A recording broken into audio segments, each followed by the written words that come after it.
and crying, and I'm saying, fuck that fucking job. Fuck that fucking job, bitch. Fuck that fucking job, we gon' be rich tomorrow.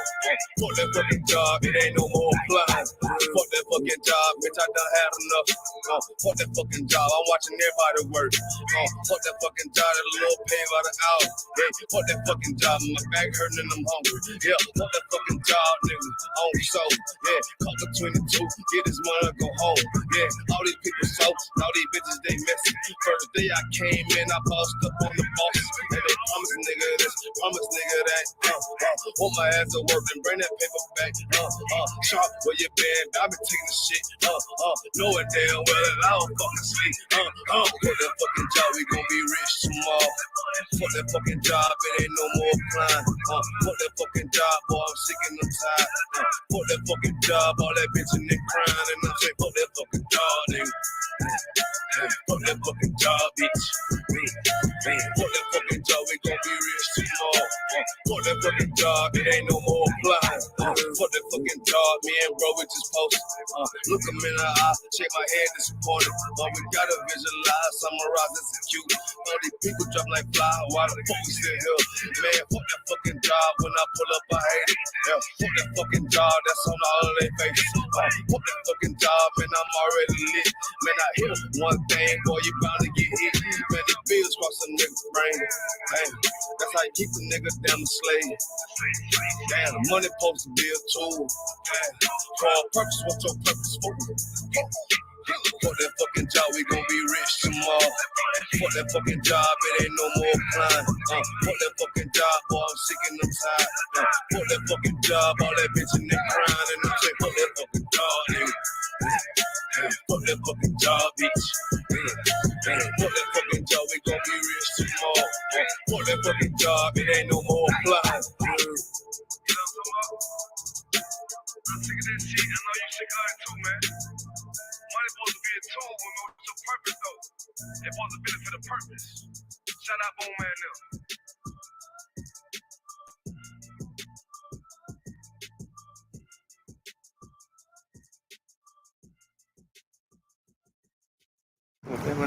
Good, man. What's your position?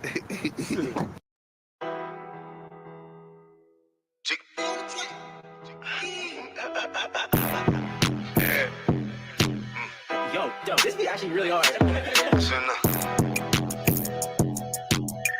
UBK shit, South Coast shit, man. Shout out Dog Tennessee up the building. Hey, get the money, hey.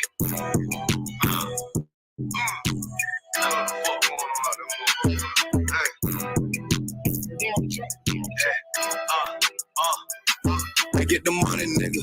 Chase the paper, bitch. Keep all of your morals, never slay for shit. Ice up on my wrist. Yeah, I'm hood rich. I don't give a fuck about to get pop quick. Yeah, I'm on that shit. Yeah, I'm in the town. Niggas talking about that G, but now they come around. Can they come around? Yeah, I'm up, nigga. Man, fuck all of these hoes, get the buck speech.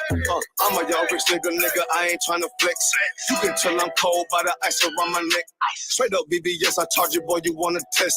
I don't get no shot up by a nigga or a bitch. Boy, I love the life I live, cause a nigga keep it real. Nigga freshly hell. Take that drip, I'll get the spill. I ain't little flip, getting pimped up by the hills. I'm a straight G-Do, getting paper like a miso. That's how I'm called stain if you're trying to hang. You be cared about it, bang, boy, we read the same. Nigga try to talk when we read that murder game. Get your ass pop, ain't nothing to a G. All up, bitches wanna fuck, but hell no, I don't pay no fee. Bitches leak too deep, got that ice, I make it sleep. All these niggas lame in hell, can't even come around me. Bitches stop cold.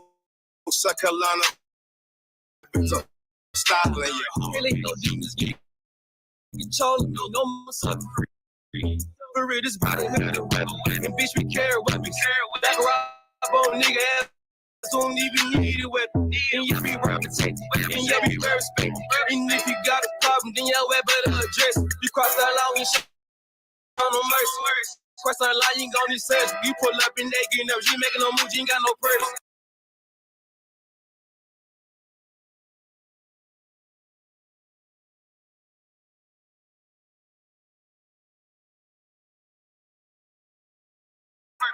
On UPK, so I ain't never worried. I'm putting them up before my hands dirty. For real, I learned from the OGs. I'm young nigga, but I'm a certified priest. And I'm from Tennessee.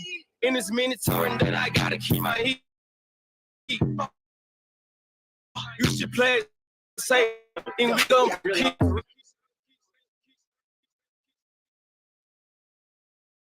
This video taken by the Isupk is posted on the school's website and on YouTube. He says he and members of his Christian Bible school are well within their First Amendment rights.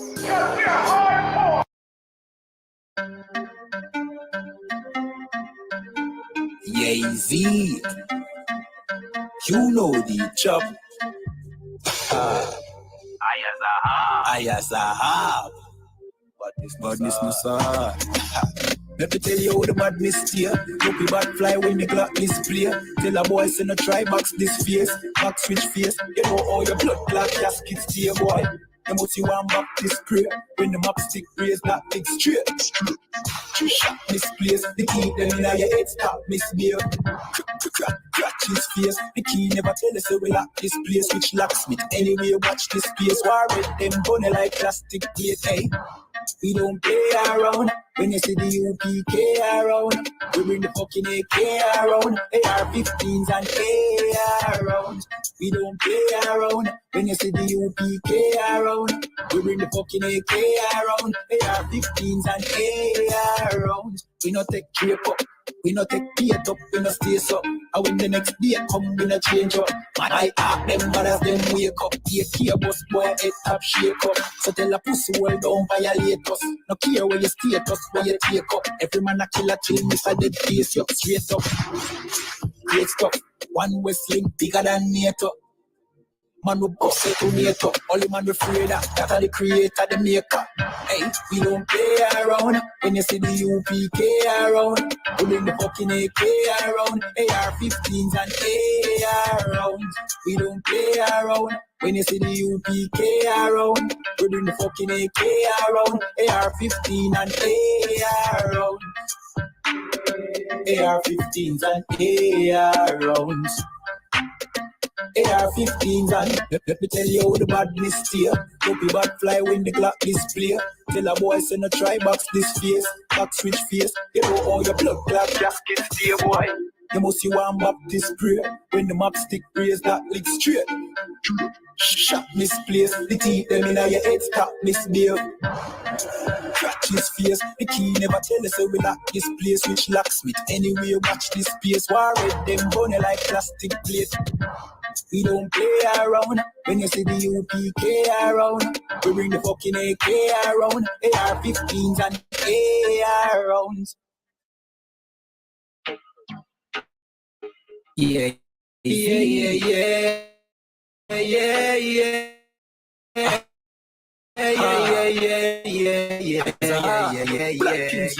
Ever since the COVID-19, everybody does a talk about vaccine. One to the vaccine when the pot clean. Operation need vaccine. We say vaccine, vaccine, vaccine. One to the vaccine for the crack fiend. One to the vaccine for the vaccine. Afraid them shoot our son when the cap seen.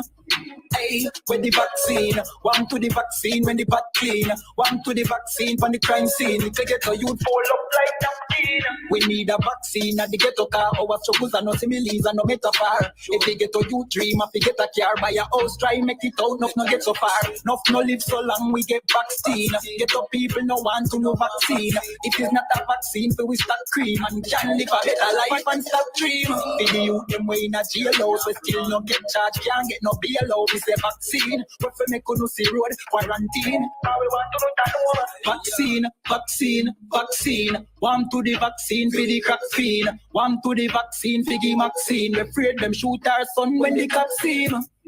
Hey, where the vaccine? One to the vaccine when the pot clean. One to the vaccine from the crime scene. Little ghetto youth fold up like napkin. We need a vaccine for real, cause some evil people them be will lead us. Foot power next time for you no ease off. Me no trust Babylon, we need a vaccine. For them stop deceive the poor and every workplace start Give people more vaccine. Me nah lie, we need the cure. Fi police stop kicking we door.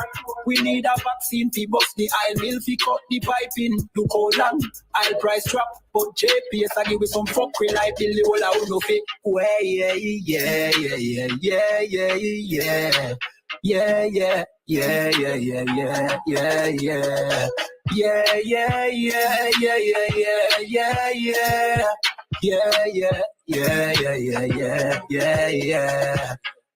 UPK got the vaccine. Mr. General Yan have the vaccine. General my man have the vaccine. Big Captain Mashak got the vaccine. Hey, Nayatap got the vaccine. Hey, Abada one got the vaccine. Hey, Akaya got the vaccine. Makawar got the vaccine. Hey, ever since it's COVID-19. Everybody does a talk about vaccine. To the scene, many pot clean. Operation need vaccine. We say vaccine. Vaccine. Always sip on my own. Don't need you all in my zone. Spend so much time alone while I'm riding strap on my chrome. Always sip on my own. Don't need you all in my zone. Spend so much time alone while I'm riding strap on my chrome. Been out of these streets. Nigga turn to E. While I duck police. Own family stealing from me. I'm on the phone me to pray. But white Jesus can't save me. Get him away from me. I don't know what to say. So many niggas hating me. Get him away from me. Always sip on my own. Don't need you all in my zone. Spend so much time alone while I'm riding strap on my chrome. Always sip on my own. Don't need you all in my zone. Spend so much time alone while I'm riding strap on my chrome. Always sip on my own. Don't need you all in my zone. Spend so much time alone while I'm riding around with my cone. Always sip on my own. Don't need you all in my zone. Spend so much time alone while I'm riding around with my cone. Trying to keep it on the true side, nigga. Laying low to play it cool now, nigga. Ass niggas on the team, I've been known to get the green ever since I was 2'5", nigga. Coop hanging out the boot now, nigga. Cause I ain't stunting on them. Put my whole team on so they ain't wrong. But niggas doing bad, you know that they be hating on you. Get the hoping that you fall, they be waiting on it. Bullshit get bread from the envy. Bad friends get to looking like enemies. Red in this account empty. Perfect recipe to get out of your team. Looking from a bird's eye view. Learn from everything I've been through. From up every girl, if you ain't spending life with the nigga, never let him put a dick up in you. Cause if a nigga wrong, I'ma check that shit. If we get paper long, never flex that shit. Told my son, where you getting money, never took it to a bop and flip it over, then invest that shit. Give a lot of game, trying to bless my kid. Gotta keep it real, that's the best shit. Gotta hear this up and feel it back in Texas. When I get up on the track, yeah, I wreck shit. Always sip on my own. Don't need you all in my zone. Spend so much time alone while I'm riding strap on my chrome. Always sip on my own. Don't need you all in my zone. Spend so much time alone while I'm riding strap on my chrome. Always sip on my own. Don't need you all in my zone. Spend so much time alone while I'm riding around with my cone. Always sip on my own. Don't need you all in my zone. Spend so much time alone while I'm riding around with my cone.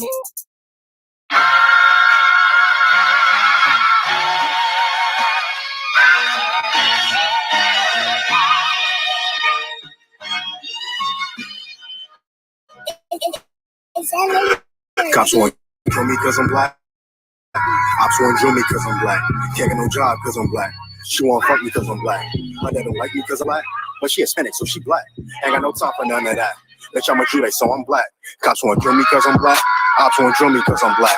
Can't get no job cause I'm black. She want to fuck me cause I'm black. My dad don't like me cause I'm black. But she Hispanic so she black. Ain't got no time for none of that. Bitch, I'm a Jude, so I'm black. I can't fight the cops and the ops. So we blocks, I be on the block. Instead help the ones I love. We was on the block for the grub. If you from my side, then it's love. Wanted big nuts, busting out the jeans, but we was hurting all the fiends. Without that crack, he was just like me. Dirty nigga from the concrete, but the white man don't stand. So we eating out the trash can. People ride by, don't extend a hand, cause to them, it's the average black man. So for him, that's why I gotta make it. I ain't talking rap. Before the slave ships, I'm one of a kind. Y'all can't take it. I can never leave my spot vacant, cause I'm black. I see crowns and I take it, cause I'm black. I never been in no spaceship, but I know a UFO when I see it. I know that it's gonna come when I need it. I put faith in God more than Bible reading. So I don't play that shit or trust him when you see him. Cops won't kill me cause I'm black. Cops won't drill me cause I'm black. Can't get no job cause I'm black. She won't fuck me cause I'm black. My dad don't like me cause I'm black. But she Hispanic, so she black. Ain't got no time for none of that. Bitch, I'm a Jude, so I'm black. Cops won't drill me cause I'm black. Cops won't drill me cause I'm black. Can't get no job cause I'm black. She won't fuck me cause I'm black. My dad don't like me cause I'm black. But she Hispanic, so she black. Ain't got no time for none of that. Bitch, I'm a Jude, so I'm black. Learn to flip pennies cause I'm black. Know about semis cause I'm black. Yeah, in the hood, we was strapped 10 toes down, we wearing sacks. Substitute Israelite with black. And you gotta guess where I'm at. I be with the priest chilling hard, right on Malcolm X Boulevard. To you niggas, to you the stars. Everything about my life is hard. But I'll never fold, play my cards. You want beef? What's the cause? Watch your mouth, I hit hard. Back up for you need gauze. Everything you say, mad pause. Every move I make is within them laws. And I've been the boss, it's beneficial. Ask the enemy, I've been official. If not for weed, I've been the official. Homie, I understand why you smoke. Been depressed since slave boats. But the Bible is the G code. Thought blunts don't need those. Brotherhood is life's G code. Like shots won't drill me cause I'm black. Cops won't drill me cause I'm black. Can't get no job cause I'm black. She won't fuck me cause I'm black. My dad don't like me cause I'm black. But she Hispanic, so she black. Ain't got no time for none of that. Bitch, I'm a Jude, so I'm black.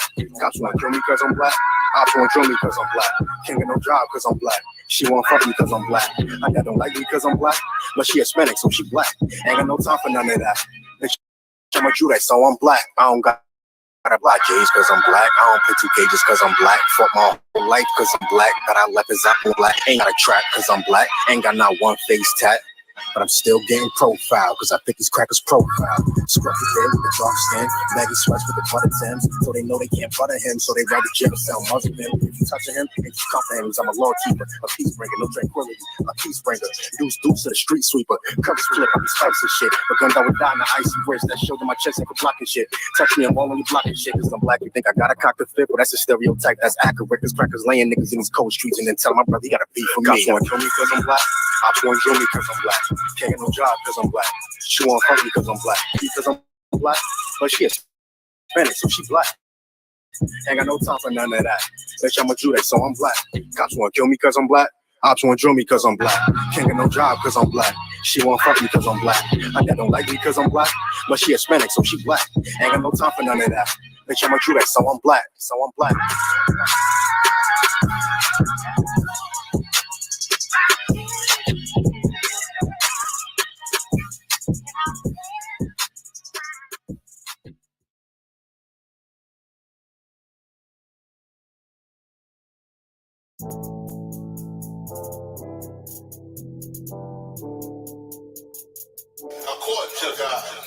The white man is the devil. You see, I've been in here for a little minute. You know what I'm saying? And I see niggas, they like to talk a lot. They like to claim leadership. They like to claim this and that. You know what I'm saying? They like to be above what they really is to have authority. But they don't really need that authority. They don't really know what to do with that leadership. You understand? You hold hands with this white ass, need to stop and ask you to give a damn what you talk about. Don't give a fuck what you believe, nigga. Gotta stand up and serve my God. We don't pray on our knees, nigga. Yeah. See, everybody ain't with all that peace talk. Everybody ain't with all that bygone beat. Boy, ask you to stop and ask you to drop. It's about to get serious. When they hit us with dope and kill us with crack, where the fuck with your leaders? I'm curious. He cashed out on your blood, traded you in and bought a new biz. Ask you the prophets, I tell you the scheme. If you don't wake up, you gon' die in your dreams. I say you won't take it no more. I swear these crackers try to kill us slow. Just spoke to a nigga and fed he up on parole because of the COVID. It feel like the host in this world that don't go together. Know where it's gold in the ghetto. I'm in the city blazing with my niggas. Just told the devil the score never settled. Yeah, see the prophets. So I'm tired of these niggas keep talking about, you know, you respect my religion, I respect your religion. Boy, your ass need to stop and ask you the prophets. You know, like we all come together. Cause you know, they say God so loved the world. God so loved the world, and know boy, your ass need to stop and ask you. Don't give a damn what you talk about. Don't give a fuck what you believe, nigga. Gotta stand up to serve my God. We'll pray on our knees, nigga. Yeah. Hey, gentlemen, y'all don't pray on our knees, nigga. Gotta stand up. You know what I'm saying? Boy, your ass shit, stop it, ass shit. Oh, I'm gonna step up solid for show to the fake niggas. Stay silent, I gotta go. I ain't taking no losses. Ain't no talking when we got the flow. Ain't no peace, just play with you. I'ma be loyal to the right arm. Tell them we can't keep it slate. And I can never let bygone be bygone. Got you, baby mother on high. Baby pass through the fire. Ain't she the prophets? That baby so below to the Lord. How dare you abort it? Devil will fail you, bitch, I can afford it. I prepare slaughter, you bring me my water. Push your leaders weak, let them lies slip through their teeth. Their ass need to stop their ass, she the prophets. That's just the reality, Christians. I'm sorry to hurt your feelings. I know your pastor lied to you every Sunday for 30 years, but that's what the church is for, lying. Good to see you finally come to class, huh? Hey, man, I'm a praises. I mean, both sides, I mean, definitely appreciate it. Shalom, what's on the Shalom, man. Shalom, okay? Yeah, shalom. You know what? That's all right, brother. I already know, man. Where I get church from on this stuff. That's right, man. Listen, I'm ready. Listen, I got my sword. Here's my ID, brother. You know what I mean? Make sure I got no warrants. Make sure I got no warrants. Well, I got my pen. I brought my own pen. I brought my own pen, so I can sign a non-disclosure agreement, right? No, we don't do no non-disclosure agreement. Why are you pushing me? All right, I'm here. Just got check. All right, let's got check. No problem. Got it. All right. All right. I ain't got no weapons. Yeah. All right. How you here? Go get. Excuse me. Just a little nervous. You good? Just a little nervous. Sorry. Oh, for sure.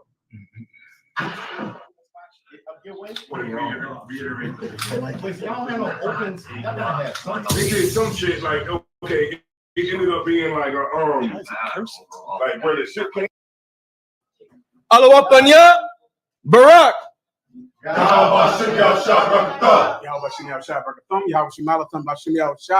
Clap it up. Yeah, brother. Let's get on tonight, Akim. Excuse my slides, Akim. I come up here. I came in here with two right boots tonight. So we'll have to get it on without my boots tonight. Got a few dollars for the young brothers that want to act right. Right up here on the table. Whoever wants it, we'll see who wants it in a minute. Anyway, let's get it on tonight. We'll go into polygamy, much polygamy. Give the Most High a hand.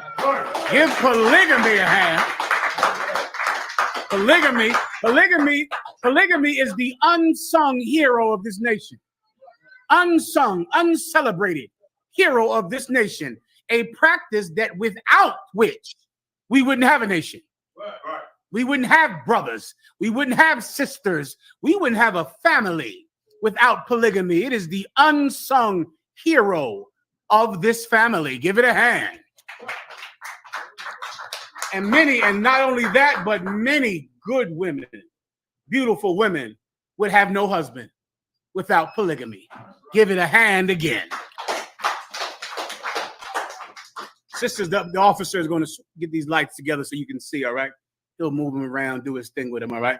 Just stand by for that. Before we get into the topic, to celebrate polygamy, I'll take a drink tonight. I don't usually do that, but why not? Let's have one up here. Get a drink together. Also, I'll answer, of course, all of your questions on a myriad of topics. Whatever you would like to ask, you can ask, all right, online. Who do we have in the class tonight? I'll run them down. Who we here? Oh, this is who is that up there? That's Chicago. Give Chicago a hand. Windsor, Canada. Give Canada a hand. And give headquarters a hand. All right. Good to go. And I'll answer your questions whenever you're ready. Any questions in the room, I'll answer them right now, all right? I got to move this microphone to the other side if I could. Oh, I'm supposed to go live on TikTok. I forgot. Let me see if I can do that now as well, all right? Can I go live on TikTok in here? It jams me up. Somebody said no? Okay.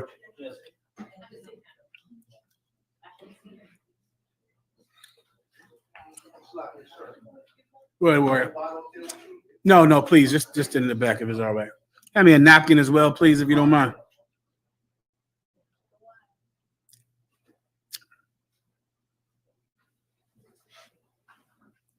Okay.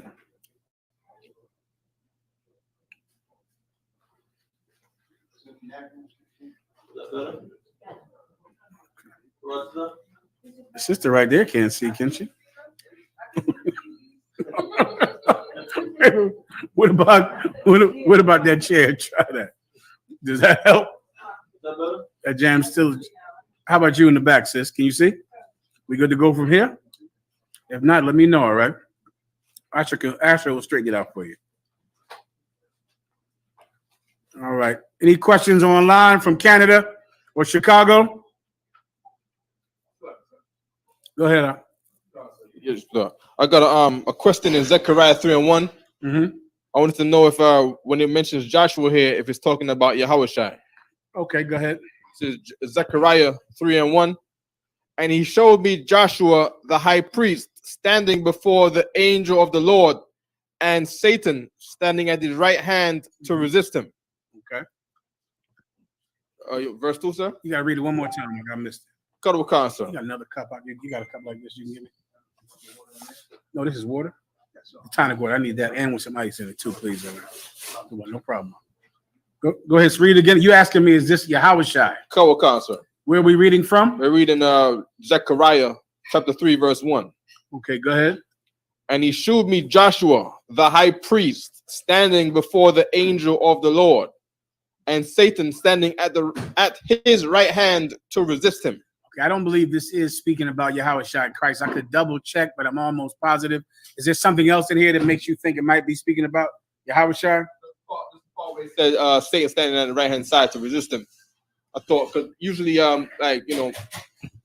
Commander Johanna would say, on Earth, you got angels carrying up, how you doing, and what's going on, and then of course Christ is trying to plead for you, and then Satan is trying to accuse you, like in a court up in. I got you. Okay, I'll double check just in case, but I don't believe from hearing this precept that this is not literal. This is talking about that high priest, much like Michael and Satan debated each other, battled each other. Okay. You know what I'm speaking about, right?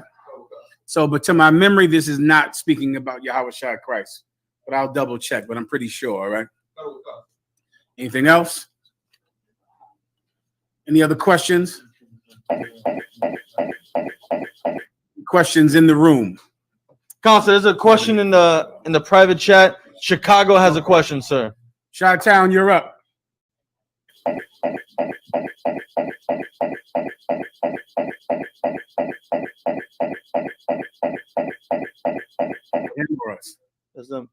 Chicago, there's a problem with your mic. So while we wait for Chicago, sir, we have a question from online. General Q wants to know who got them much polygamy shirts. Ooh, we give him a hand. So, well, since you asked, I had one of my wives make this shirt for me. Give polygamy a hand again. Polygamy just can't stop her. Polygamy is unstoppable. It's like having a workforce. Building a nation. That's how you build a nation. Don't worry, you want one, Q, I have my rib make you one up. Don't sweat it, all right? No problem. Next. Counselor, I have another question online. If a brother can get 1 Timothy 3:2, that's 1 Timothy chapter 3, verse 2. This person would like a breakdown on that scripture, sir. Okay, go ahead and read it. It's the book of 1 Timothy, chapter 3 and verse 2. A bishop that must be blameless, the husband of one wife. Ooh, hold on one second.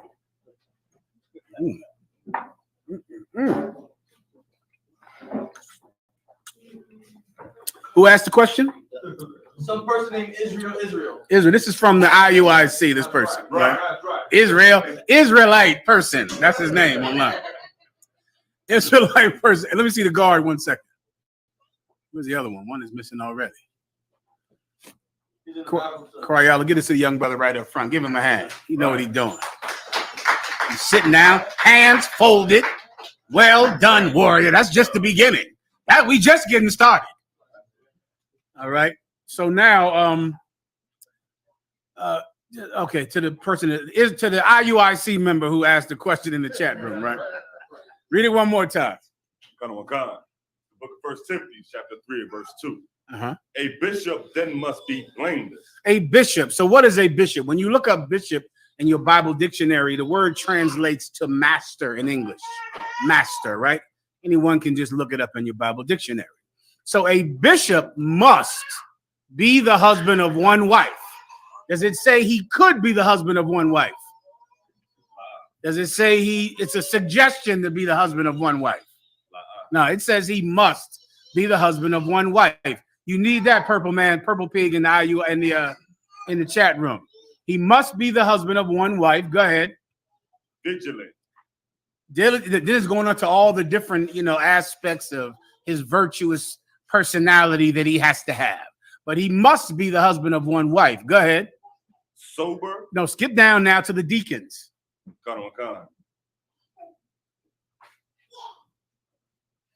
ahead. Verse 8. Likewise must the deacons be grave, not double-tongued, not given to much wine. Did you get to the deacons, the one wife aspect of the deacons? Give me that. Verse 12. Let the deacons be the husbands of one wife. Damn, them too. So we have the number one in command of the church and the second in command of the church. They all have to have one wife. All of them. Everybody has that, correct? IUIC, purple pig, you get that, right? Like it, sir. Huh? But what about the regular man? Oh, well, the regular guy in the church, you mean? Well, who is not a bishop and a deacon in the church? The word bishop means master. The word deacon means servant. So if you are in the work of the Lord, either you're a bishop or a deacon. You're either a master or a servant, or else you're not in the service. Why? Because the Lord sent us out by twos. Moses and Aaron. Christ sent them out by twos. Commanding General Yohana has sent his men out by twos. Two men going out and speaking, and that's the whole basis of this entire work. A speaker and a reader.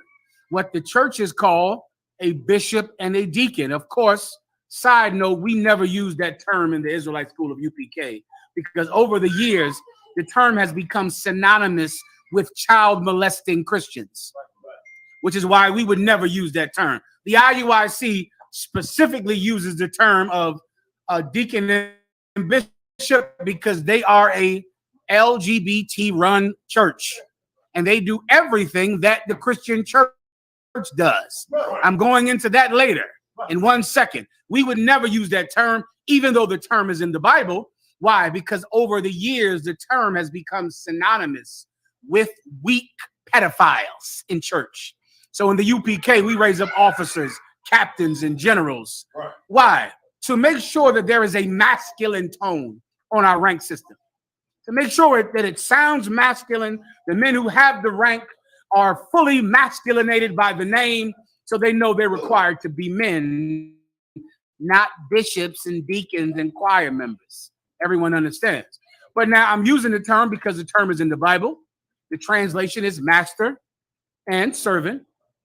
And you can't be in the work. You can't be in charge unless you have one wife. So this is to the IUIC member in the chat room. Could Christ be a deacon? Jesus Christ, your Lord and Savior, hallelujah.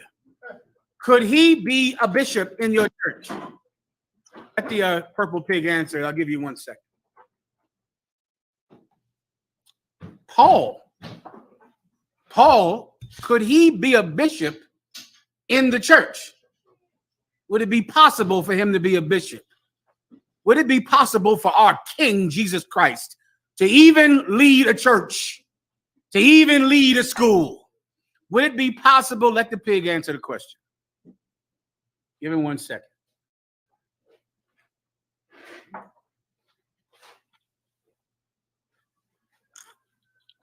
I'm sorry. Let Israel answer the question. All right, goddamn. Whoever asked the question, Israel. Just tell me, could Jesus Christ be a deacon in the IUIC? Could Paul be a deacon in the IUIC or a bishop? No answer. 1 second, Levi. No answer at all. Let someone else give it a shot. Someone who is not an officer in the school, because I know you already know the answer. I'll take it from a woman, and I'll take it from anyone who is not an officer in the school. Sister. Yes. He could. How? Because he's the head. So as the head, he could either be the master or the servant. But remember, a master or a servant must be the husband of one wife. Oh. We just read that. So no. Why? Why not? Because he's nobody's husband. Give her a hand. Yeah. Purple pig, do you know what that would mean? You're in a church that Jesus Christ couldn't lead. And he doesn't. And he doesn't lead the IUIC. The Bible just said you must be the husband of one wife. Jesus Christ had no wife. He said this. He said, for those that have an ear, let him hear. There are some that be eunuchs for the kingdom of heaven's sake. That's what Christ said. Paul said he had no wife. He had no wife at all. Jesus Christ was the husband of 0 wives, right, which would mean he is not the husband of one wife. You see, can I say side? We on TikTok? We not on TikTok. You can say side. Let me try to stop it so it can get on TikTok eventually. You can't say the Q word. Q is bad. You can say queer questioning. You queer people in the IUIC. You're queer. And because you're queer, when you read this scripture, you see it as a bishop can only have one wife. That's what you see in your mind. Christians do that all the time. Any officer who has ever been to camp, you read a precept to a Christian. He has never seen it for the first time until that day because he puts his own bias on the Bible. You understand? So when he reads the Bible, he sees a bishop can only have one wife. A deacon can only have one wife. And it does not say that up. It says a bishop must be the husband of one wife, which would mean you could not have 2 or more, and you could not have 0. Because if you have 0 wives, you are, come on, not the husband of one wife. I know Christians, you have never seen this before because you read the Bible through a very warped lens. You read the Bible through the mind of white people. That's what you do. And whenever you open up the Bible, you filter it through your white sensibility. You filter it through your mind of saying, what would white people want me to see? What would white people prefer? And white people don't believe in polygamy. White people believe in monogamy and prostitution and child molestation. That's what they believe in. But they don't believe in having more than one wife. But they do believe in having sex with your son, your daughter, and buying whores and Instagram whores and OnlyFans whores. They believe in that. But they have a wedding ring for that one mama who's sitting at home, and she's always right. She's always right. Happy wife, happy life. So you're incorrect. Let me explain to you what this is talking about, all right? The one wife that a bishop must have and a deacon must have is not talking about the wife at home. It's talking about the wife in here. The wife in here. If you're going to be a master in this truth, a servant in this truth, you must be married to your work. That's what this precept is talking about. It is not talking about a woman, or else Christ couldn't be over the whole school that is named after him. Paul could not even be in charge because he had 0 wives. Because Christ had 0 wives, so he couldn't even be in charge. This is not talking about that. When the Bible is saying he must be the husband of one wife, the deacon must have one wife. I'm going to give you the precept for it. Give it to me in 1 Corinthians, all right? All right, you know what I want. He that hath wives be as you know what I'm talking about. Now I'll get to the next person. Is Israel responding at all, Asher? No, sir. No response from the purple pig. Of course not. You see, you got your religion from white people. And that will always hurt you in the battle with us because we are sincere and pure and biblical. And the IUIC is not. You know, the IUIC has some made up religious day called the Day of Simon. Who know? You know about this, warrior? What? The Day of Simon, they have some day that's called the Day of Simon. They celebrate some cat named Simon in the Apocrypha, and they give him a holiday that they made up on their own. Well, guess what they did with marriage? They're not giving you biblical marriage. They're giving you Roman marriage, Roman Catholic marriage, American marriage, British marriage, French marriage. And what comes with American marriage? Prostitutes and child molestation and whores in the back seat of your car. Any of you women out there that have ever been married with a ring on your finger to a man, you all know that he bought prostitutes. You know what I'm saying is true. Right. They all do it. They're all married men. Happy wife, happy life. And then they get in their car and they go to Vegas. And what happens in Vegas stays in Vegas when you're married. Right. When you're married. And that's why you can't deal with Commanding General Yohana, because God is with him and you are queer, especially Big Frida. Right. Lord have mercy. Give Big Frida a hand. I mean, what is the name of that Big Frida in the damn IUIC? Who the fuck know? I don't know. But I know he's big and he must be a choreographer. Oh, he's like Debbie Allen. This cat is like Debbie Allen from Fame. He must be a choreographer. He is light on his feet. Light. He's very light on his feet. Yeah, hands. He light with his hands. I can't even understand how he moved his neck and waist like that, being a man. We're going into that in 1 second. All right, let me get to the questions first. You First Corinthians, derailing me. Go ahead. 1 Corinthians 7:29. Give the young brother in the back. Give him something, brother. In the back, Levi.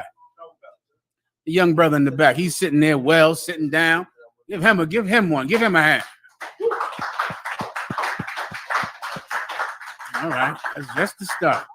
But this I say, brethren, the time is short. It remaineth that both they that have wives. Wait, the what is short? The time is short, man. That's important to understanding this breakdown. Meaning we don't have time for you to be a family man. That's what the IUIC, their whole marketing trick is to tell everyone that they're a family Israelite group. They're not crazy like those crazy niggers are in New York. Not like those crazy niggers are in Harlem. No, that's not how they are. They have the Day of Jason.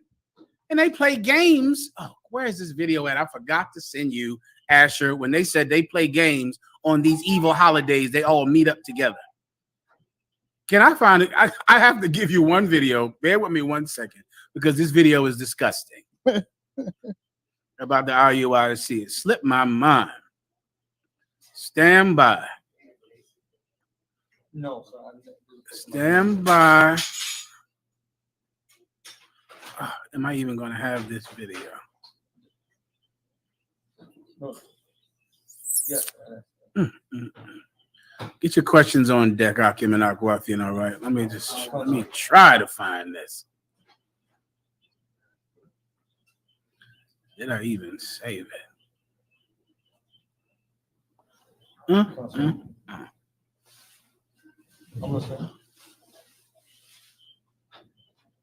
You know, I sent this to Captain Tazaryak. See if he's listening or watching. I sent him a video when the IUIC said they all meet up and they meet on the evil holidays of America. Meaning on Christmas, they all come together and celebrate it. On Halloween, Thanksgiving, they all meet up and celebrate it. I sent it to Captain Tazaryak. I might have to move on because I don't know if I even saved the damn video. Anyway, I'll get to it. The whole point, the whole thing that they market themselves to a ton of weak queers in the world and try to teach them that they can be in the Israelite group and still be queer.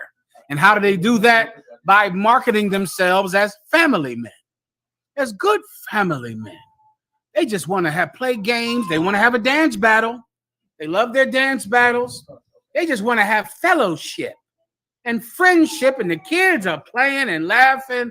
Oh, it's so lovely in there. So, like, sir, Kevin Tarek said he's listening. Throughout, I sent him a video months ago of the IUIC saying that it's important for us to come together on evil holidays. And he said the term, it's important for us to come together on evil holidays.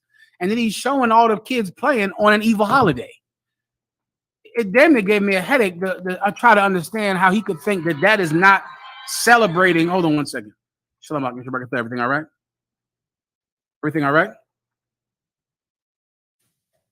What's up?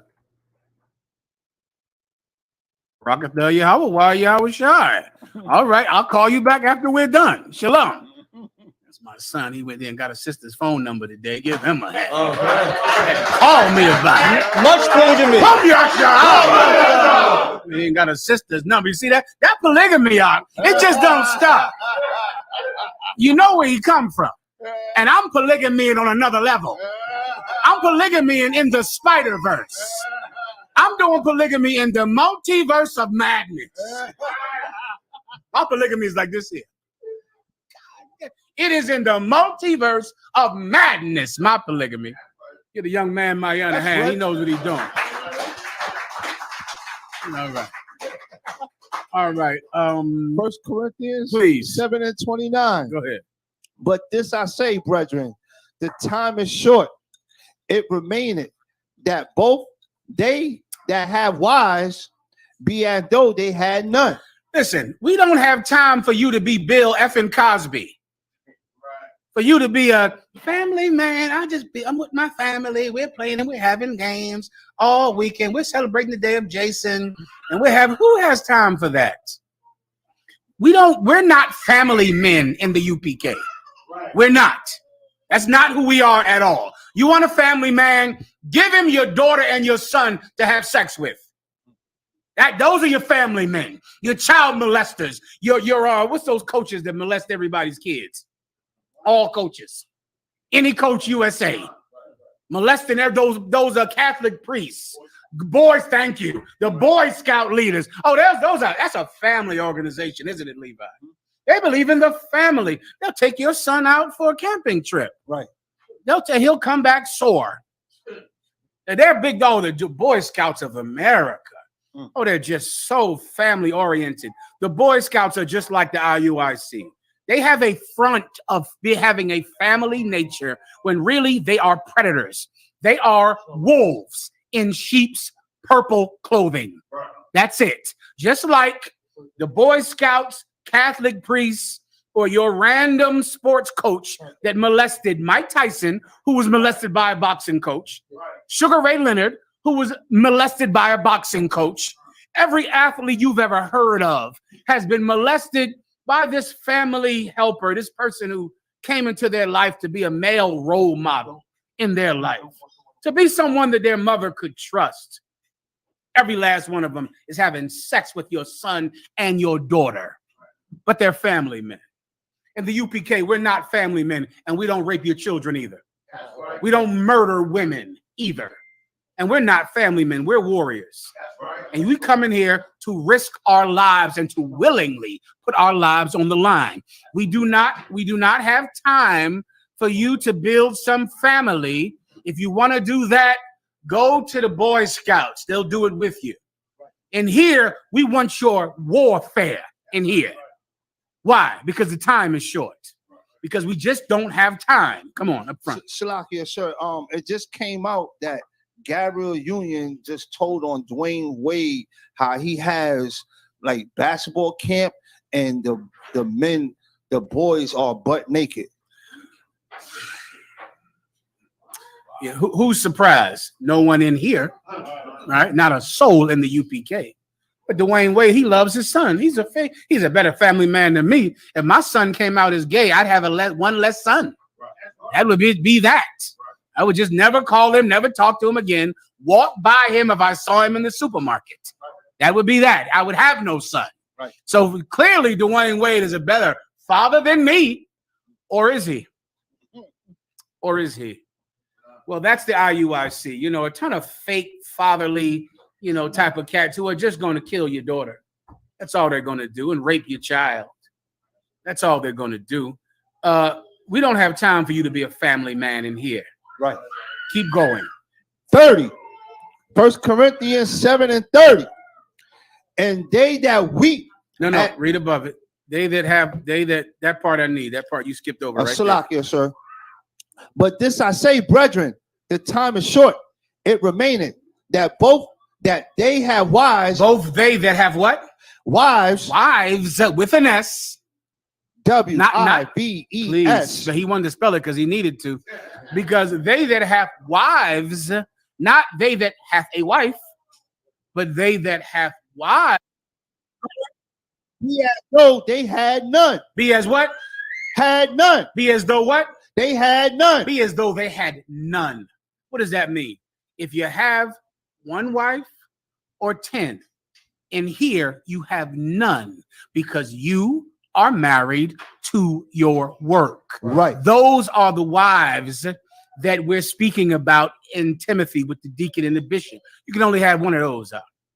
You can only have one thing that you are married to, that you would die for. One thing. And that's the work of our holy king. Right. That's the Israelite school of UPK out of 1 West, 125th Street, Harlem, New York. And we're married to this school. Right. Married. And it comes before everything. Right. It comes before your wife. Right. Before your children. Right. It comes first. Why? Because he didn't even have a wife or a child, so he could work for you. Christ, our king, did not have a wife. He couldn't even be a bishop in the Purple Pigs group because he didn't have one wife. He didn't have a wife. He didn't have kids. He put the work of the Lord primary in his life, and then he died. Right. And then he said what to us? You must take up your cross and follow after him. So now you'll have one wife. Every officer will have one wife. Right. You'll be married to this. This comes before your family, before your mommy, before the mommy that you sleep with at home, which is your woman, who you still treat like your mommy. You need her to stop you from chasing whores. A lot of you would still buy whores if that bitch wouldn't go through your phone every day. Right. Going through that phone is the only prevention you have in your life, because without her going through your phone, you would buy prostitutes. She's policing you like your mom. Right. She's your mom. She's coming in your room and seeing what you have under your bed. She's the only thing that keeps you moral. Your wife. That's how it is in the IUIC. In the IUIC, they have one wife, and that wife is a cop, just like the cops in there. They're arresting blacks and Latinos on the street. The purple bitches is in there policing those men. Right. Making sure they don't cheat. Making sure. Why? Because if they get caught cheating, what's going to happen? Bishop Nate is going to kick them out.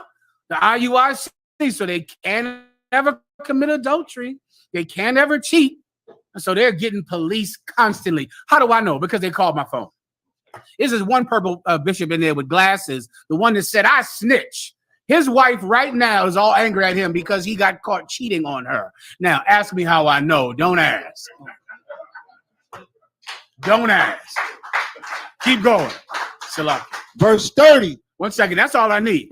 The one wife is not an actual wife. See, the Bible is in metaphor, you purple pig. But white people read the Bible like it's literal. That's what they do all the time. The Bible, in so many cases, is not literal. It's spiritual. It's slang. And if it's literal, then Jesus Christ could not be a bishop. That's right. Then Paul, who wrote this, could not be an authority to write it. That's right. I know you don't know what the hell I'm talking about, so I'll just move on. Go ahead, up. So it's like Officer in the back, please. Trooper Salaki, go ahead. Would it be similar to how? Salaki, sir. Salakia, sir. Would it be similar to how Yahweh refers to Israel as his wife also? Yeah, give him a hand. Take your test too. Right, because yes, because the Most High calls Israel his wife, and what do we call him? Ayash, our husband. Why? Because he is married unto us. That's in Jeremiah, the 3rd chapter. We're married to him. If you need more backup, that's another precept. Let's pull it real fast for the trooper's sake. All right. Yes, we're married to the Lord, and we are his wife, and he is our husband. Not literally, but that's our relationship in spirit.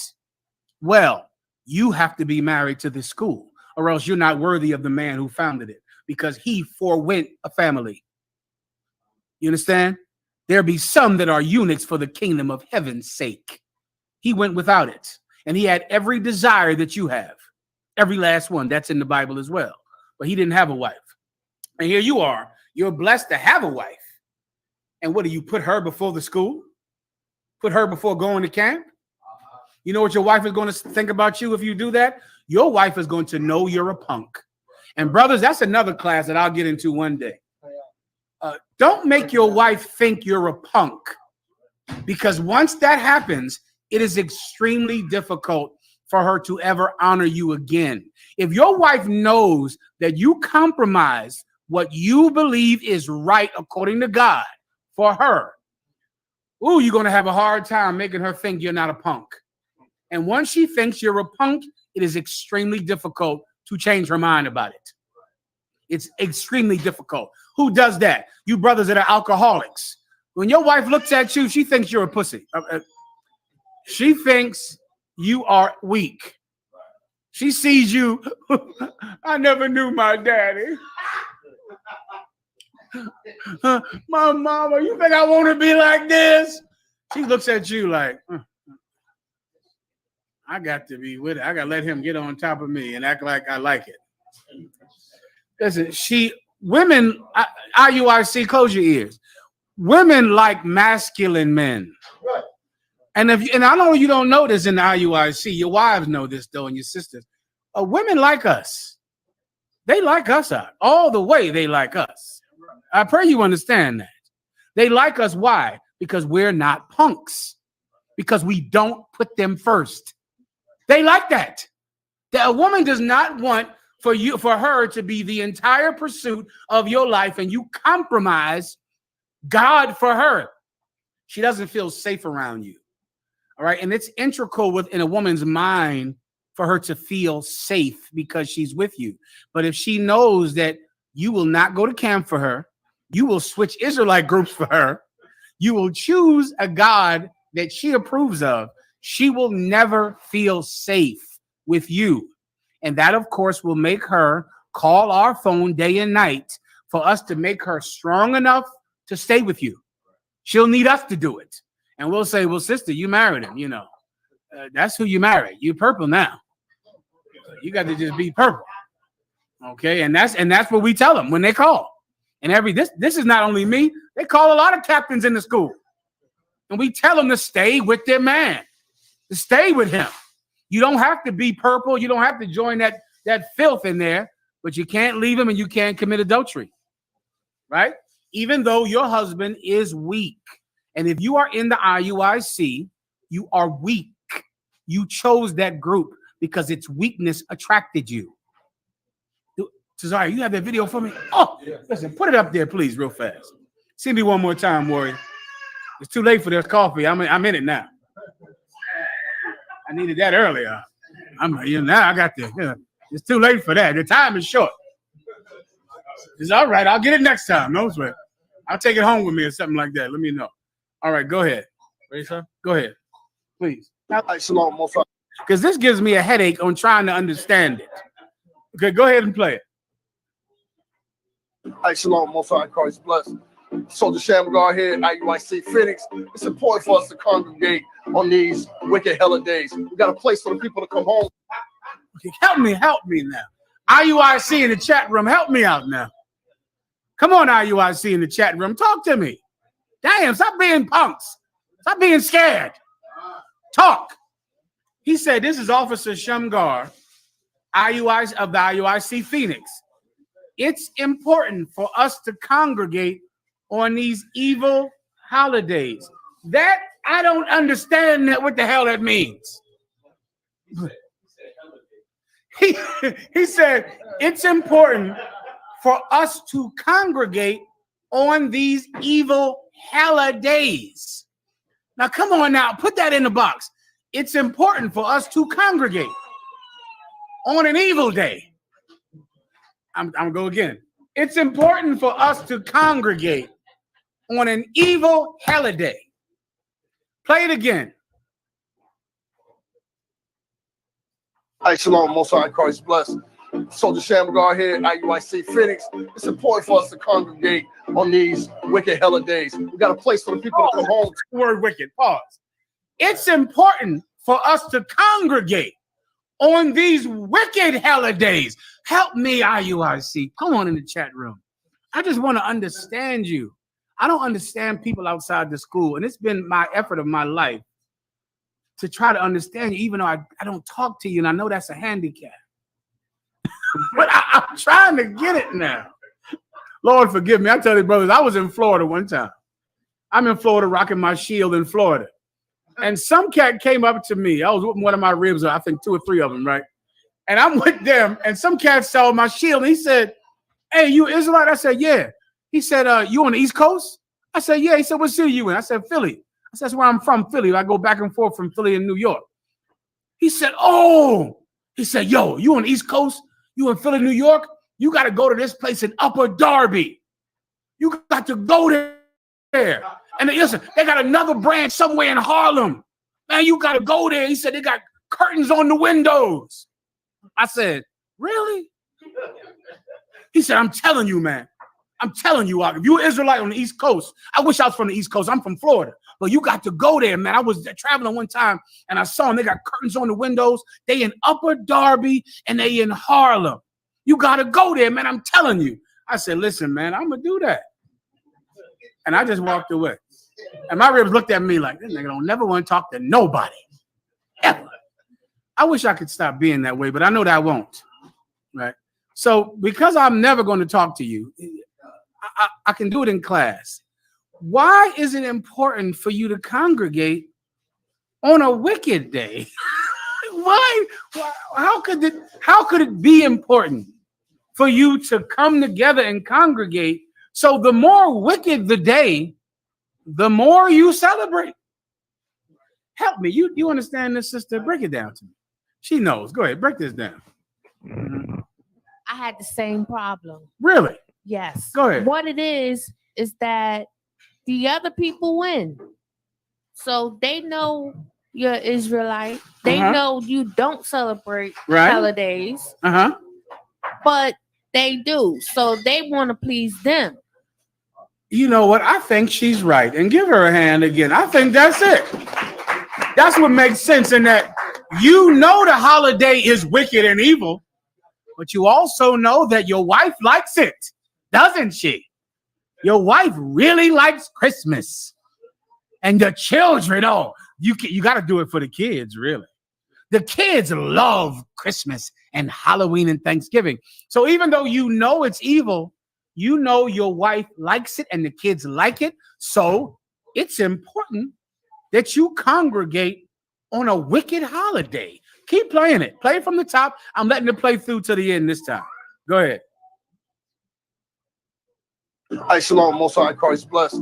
Soldier Shamgar here, IUIC Phoenix. It's important for us to congregate on these wicked holidays. We got a place for the people to come home to. They can relax, kick back, have fun, enjoy each other in the spirit of unity. Psalms 133. Take a look around. We got happiness all around the room. This is our family. This is what we do here at IUIC. Shalom, most high Christ bless. Okay, Akim. They're having a wonderful time down there in IUIC Phoenix, because it's Christmas. Why is that different than celebrating Christmas? How is that any different? Come on, IUIC in the chat, where are you at? You're not going to say a damn word. Give the young brother up front $1 more. Right there, the brown brother right up there. Give him a hand. He knows what he's doing. He knows what he's doing. He's disciplined. He's not like some queer that has no discipline. I got to move on. Okay, unless someone from the IUIC wants to explain it to me and tell me how this is different than just going to your grandmom's house and celebrating Christmas. Why don't you just go over there with her and do it? How is it different that you're celebrating a wicked holiday in your church? I got to move on now. Okay, I got to break down polygamy in a second. That's going to take all night. Go ahead. General Haas sent us a video about one of their bishops talking about having multiple wives. Well, let's hear it. Let's hear it. Oh, wait, before I do that, do I have any other questions I need to answer? Chicago's, we're still waiting. Let me get Chicago's. Let me get Levi's and Chicago's. Go. Got me out of one. I wanted a breakdown on Ecclesiasticus chapter 3, verse 24. For many are deceived by their own vain opinion, and an evil suspicion have overthrown their judgment. If I may, sir, the evil suspicion, could this be like assuming assuming I need a little more context about what we're talking about. You might take it one more verse, sir? Go ahead. Ecclesiasticus 3 and 23. Be not curious in unnecessary matters, for more things are shown unto thee than men understand. Verse 24. For many are deceived by their own vain opinion, and an evil suspicion have overthrown their judgment. I'm sorry, 1 second. No, I'm fine, Warrior. Go ahead up. And an evil suspicion have overthrown their judgment. Okay, your question is what is the evil? What is a example of an evil suspicion that overthrows your judgment? Come on, sir. Thinking something evil about your brother that is not true. That's an evil. A suspicion is when you think someone has done something wrong. Someone has done something evil, correct? An evil suspicion is when he did not do that. And you still think that he did it. That overthrows your judgment. You're wrong. You think that he lied to you, or he stole money from you, or he did this to you, and he didn't. You're suspicious of him without cause. And now because of that, when you have to make a judgment, you judge against him because you think he's a thief. He's a liar. He did this and he did that when he never did it, which is why you need proof and evidence to bring an accusation against someone. Because if not, you can convict them in your mind, which will make you convict them in reality. If you have a high enough rank, if you have a position to do so, you get my point. Anything else? That's it for now, sir. Question. Let me get Chicago. Go ahead. Hey, shalom, sir. Can you hear me? I hear you fine up. It's the water, sir. My question is in the book of Ecclesiastes, chapter 3 and verse 10 and 11. If I can get a general breakdown on these scriptures, sir. Go ahead and read it. The book of Ecclesiastes, chapter 3 and verse 10. I have seen the travail which the Most High hath given to the sons of men to be exercised in it. Verse 11. He had made everything beautiful in his time. Also, he had set the world in their heart, so that no man. What in their heart? Say that again. He had set the world in their heart, so that no man can find out the work that God maketh from the beginning to the end. So okay, I might have to read that with you. I don't have my phone. I'm trying to go do this nonsense real fast. Read it one more time for me. The book of Ecclesiastes, chapter 3 and verse 10. I have seen the travail which God hath given to the sons of men to be exercised in it. I get it. I get that. Go ahead. Verse 11. He had made everything beautiful in his time. Wait, read that part right there again. He hath made everything beautiful in his time. Go ahead. Also, he had set the world in their heart. I get that. Go ahead. So that no man can find out the work that God maketh from the beginning to the end. I get that. You want to break down on that, right? Wakan, sir. All right, read it from the top again, but you're a little low. Can you improve your sound? Let me try, sir. Salakia.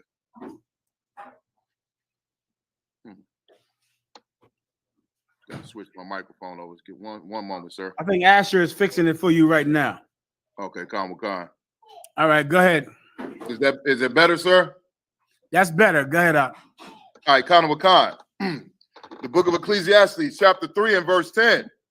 I have seen the travail which God had given to the sons of men. The sons of men is speaking. 1 second, Ak. The sons of men is speaking about the other nations. The so-called white man, the so-called Chinese, Japanese, Africans. He has seen the travail, the trouble that the Most High has given the sons of men. What trouble do the sons of men have that they're working on day and night? The sons of men have to thrive, dominate the planet, and rule the world without the blessing of God. They don't have God's blessing.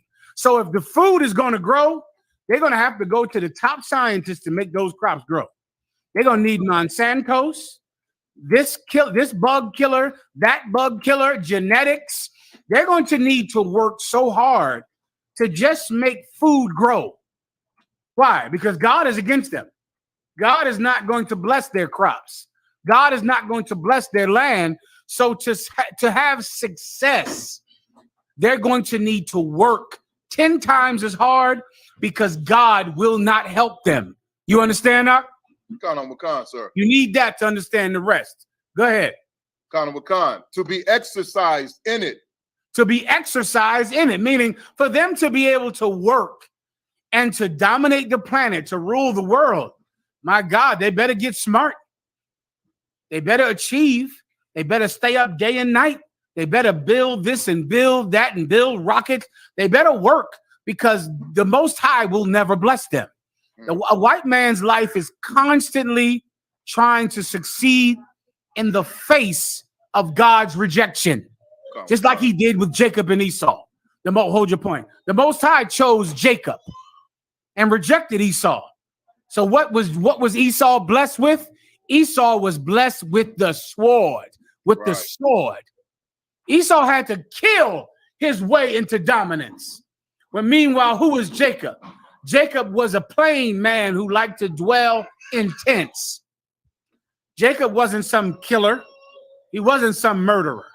A lot of you think it's black or Latino to be a murderer. It's not. It's white to be a murderer. That's the trait of white people. It's white to loot. It's white to riot. It's white to commit mass murder. That's a white characteristic that they've had since Esau in the Bible. Why? Because without it, they would never succeed. They succeed by force. They don't succeed because God shines his light on them. God does not shine his light on them. They would never succeed from the ghetto, never succeed from the barrio, never succeed from the reservation. Why? Because they have to kill and dominate for their society to thrive. Everybody understands. Keep going. Verse 11. He hath made everything beautiful in his time. Who made everything beautiful in his time? Chicago. It's like you said, the Most High? No. The children of men. What is his time? Chicago. So like you said, would it be the time that he has to rule on the earth? Give him a hand. That's his time. So what have the children of men done?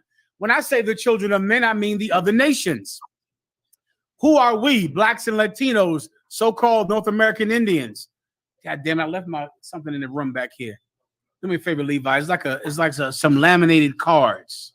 It might be left out on the table. Who are they? We're the children of God. They're the children of men. They have made everything beautiful in their time. Oh, man, I was driving up here to New York, brother, from downtown. Oh, it's beautiful at 34th Street up. Beautiful. Ooh, you know that, Corayala. Oh, my God, the shops, the restaurants. What kind of food do you like? Name it. You want some Moroccan food? You want some Vietnamese food? What you like? Polynesian food. It's right here in the city. It's right here.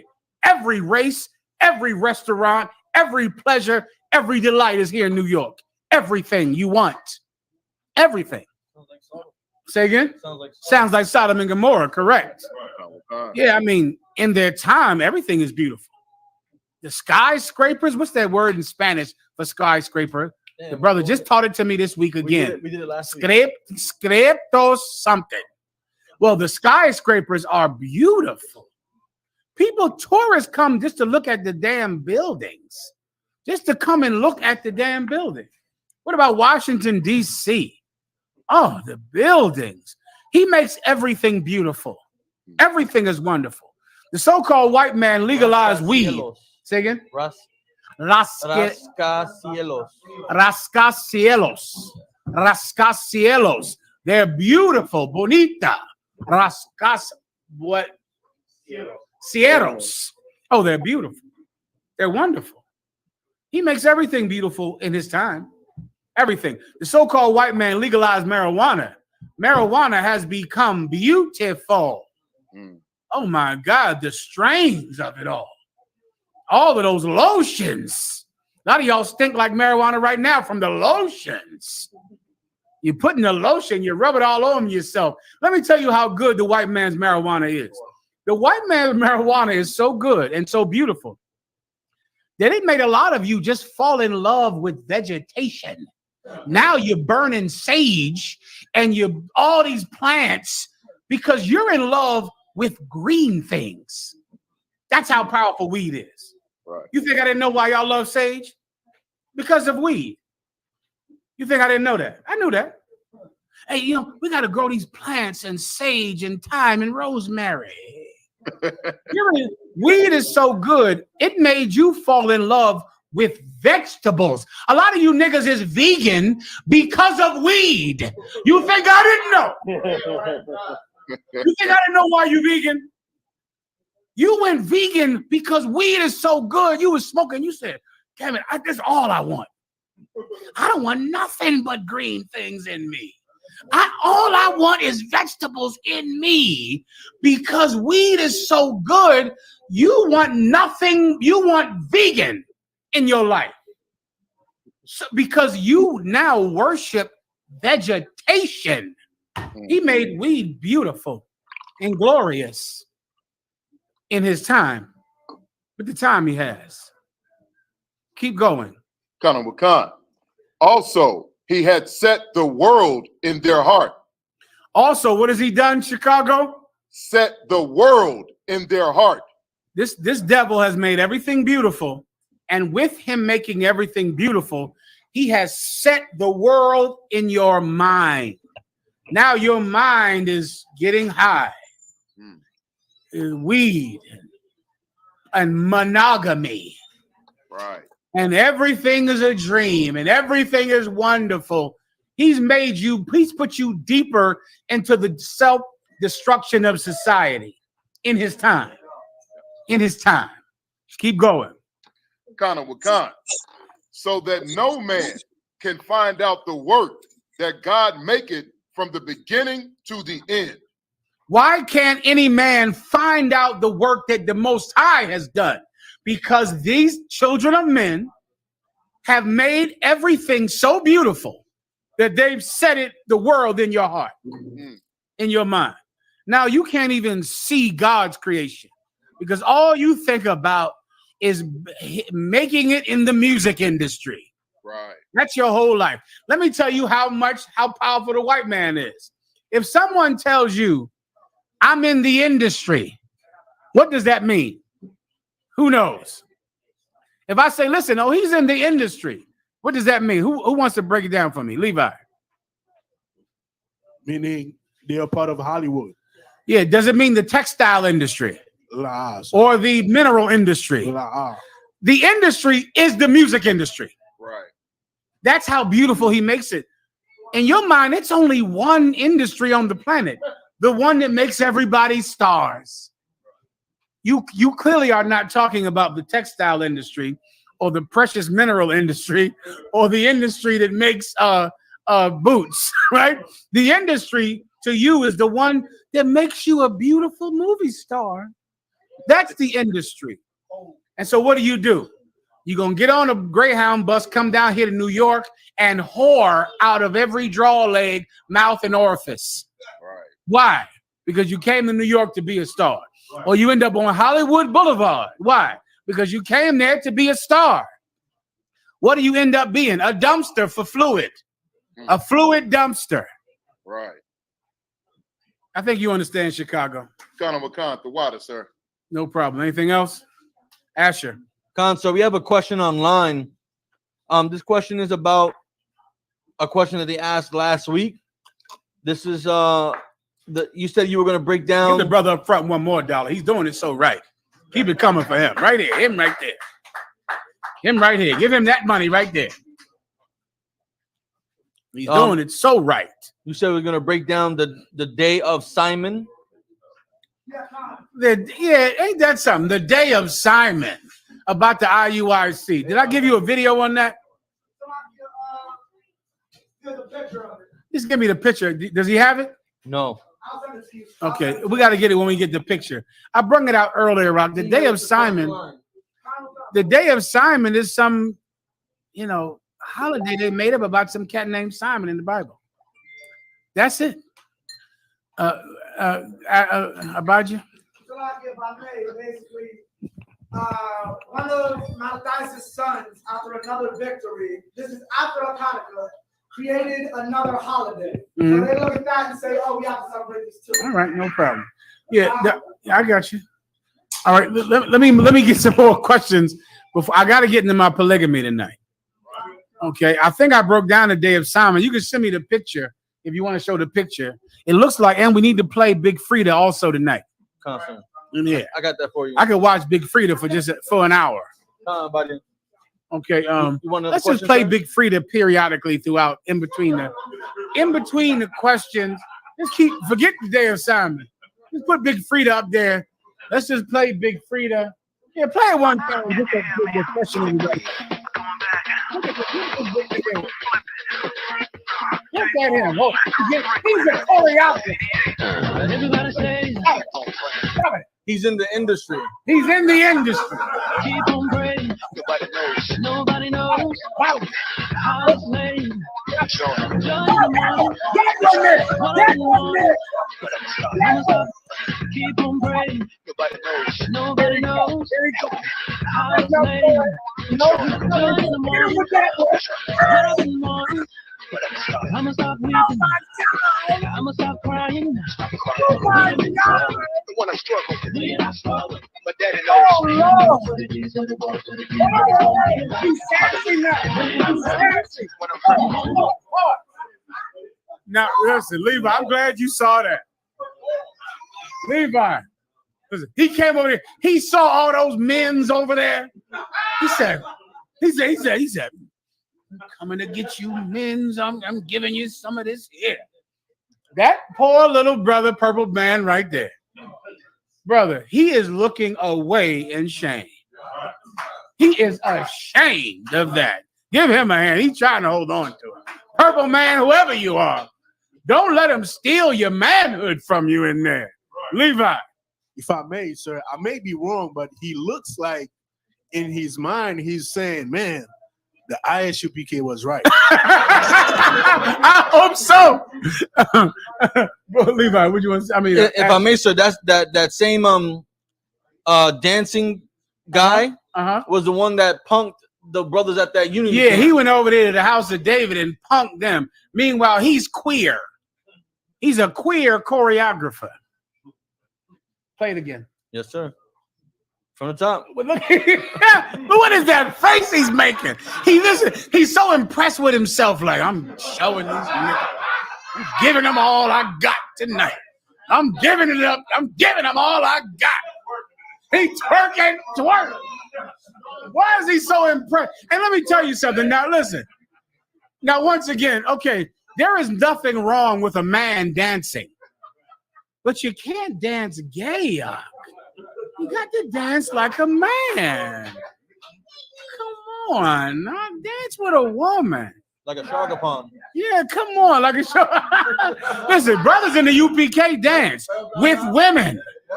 Brothers in the UPK dance with 2 women. Right. 3 women that give Malakwa a hand. Yeah. Malakwa out in Texas, bro. I was sitting in some club in Texas. I'm sitting out in the club. I had decided to drink that night. I decided to have one. I was in Texas. I was in Chicago. Might as well. And I'm sitting in the VIP room, and Malakwa come in there with 2 women and started dancing with these 2 women in the middle of this club. Both of them he got pregnant. Both of them he lives with. I said, this cat is a real cult leader. He is a real, and he was dancing, and it was beautiful. Big Frida, you gotta dance like a man. You can't dance like a woman. You can't do that. Come on, you disappoint everybody in the purple group. Abaja.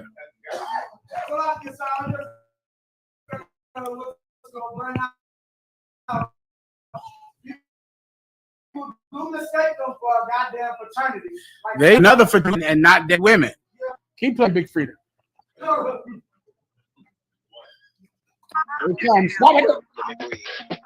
And he knew he was about to do it. When he put his phone down, he said, I'm getting So you missed his face. Go ahead. Look at his face. Ready? Go ahead. His face. Look at his face. He did the L Cool J. Hold up. Now I don't know dancing, but don't you have to practice? Yeah, you can't just do this off the top of the head, man.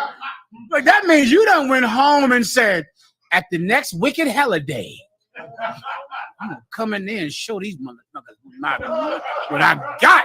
And 1. And 2. And 1 and 2. And then he messed it up. He put stop on the song. Come on, get it right. Get it right, Deacon. Deacon, don't let him beat you. He put stop and he keep practicing until he gets it right. Knowing that this wicked holiday is coming where he's going to celebrate it and do his dance battle routine. Play Debbie Allen.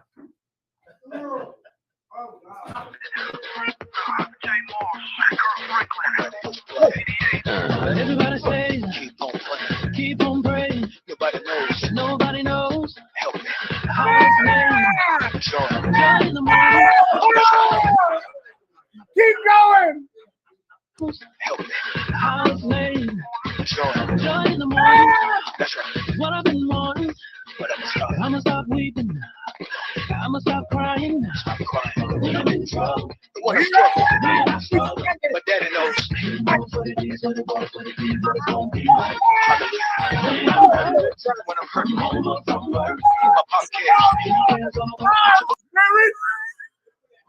Rewind the guy. I did not even see that until just now. The guy was like, I give up, Deacon. Your twerk is more powerful than mine. You look at that right there. Deacon, your twerk is more powerful than mine, Deacon. And his face. Okay, does that mean he's doing this challenging that guy? He looking at him like he's like a set it off. What's that movie where they have dance battles? You Got Served? You Got Served. He looking at him like this is You Got Served. Keep playing. This is for Saint. My pop cash.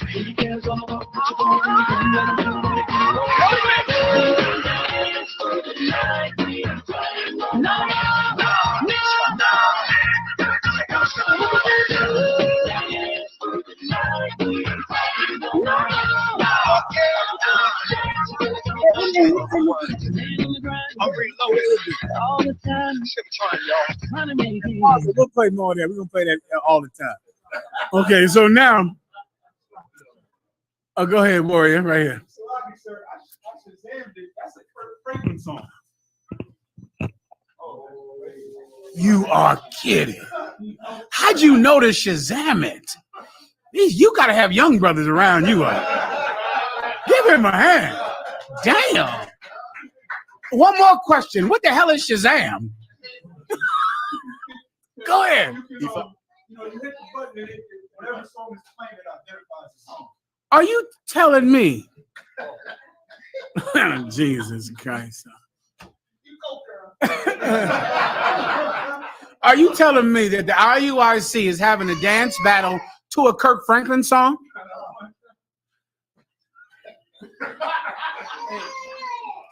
Come on, Israelite out there who would die. Come on, RUIC. Why can't you talk? I just want to understand. I don't want to beat you up. I'm just trying to understand you. Why would you be doing that? Why would you be having a dance battle to a Kirk Franklin song in your church?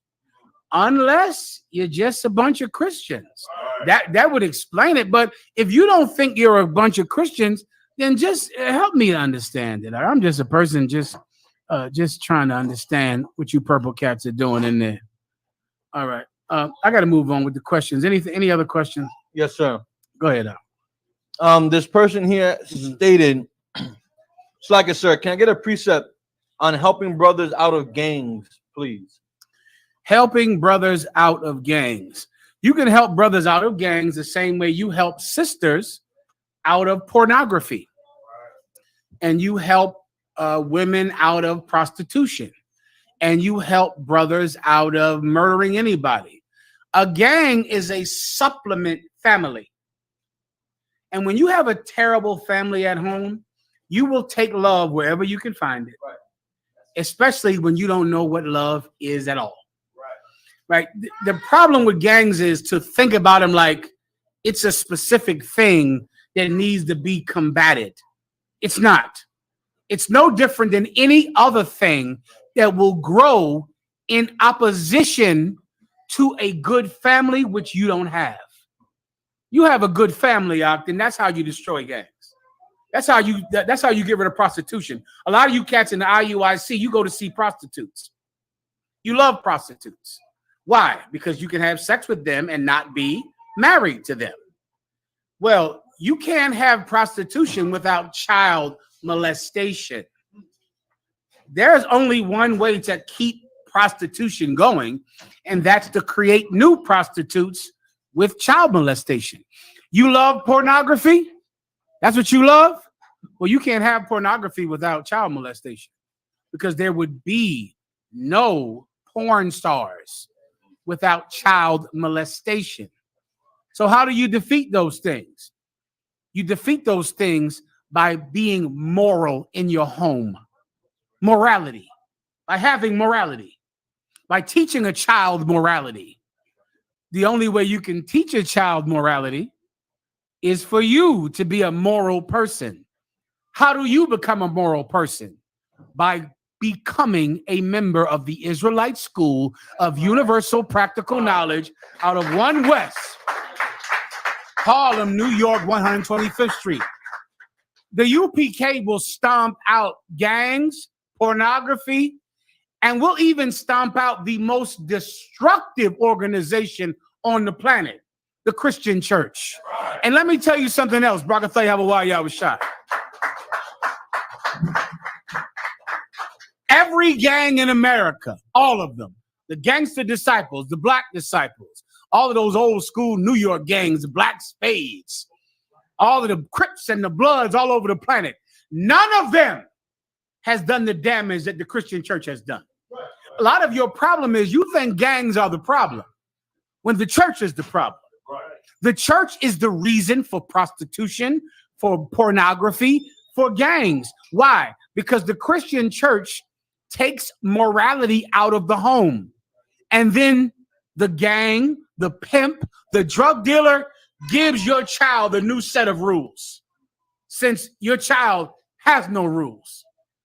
The Christian church teaches you what? God loves you no matter what you do. The Christian church has no rules. Oh, well, the pimp has rules. You better have him his money, bitch, by tomorrow. The gang has rules. You better go put in work. Every other thing that your child joins because he's trying to flee from their church, they all have rules. Your house doesn't have rules, though. Your house is God loves you no matter what you do, no matter what you say, no matter anything, God loves you. And then your child leaves out of your house and seeks order out of your home.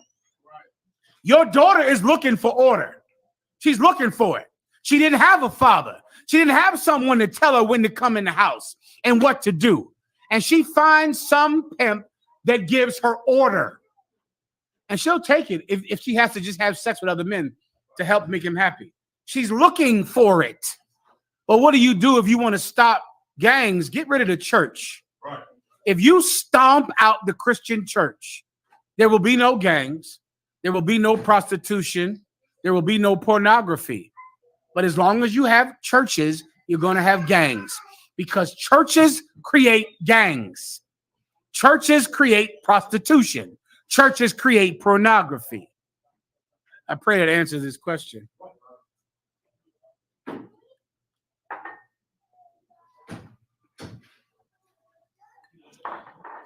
I have another question, sir. This is from a sister.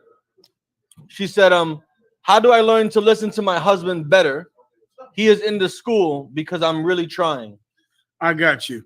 You have to focus on why you don't want to listen to your husband.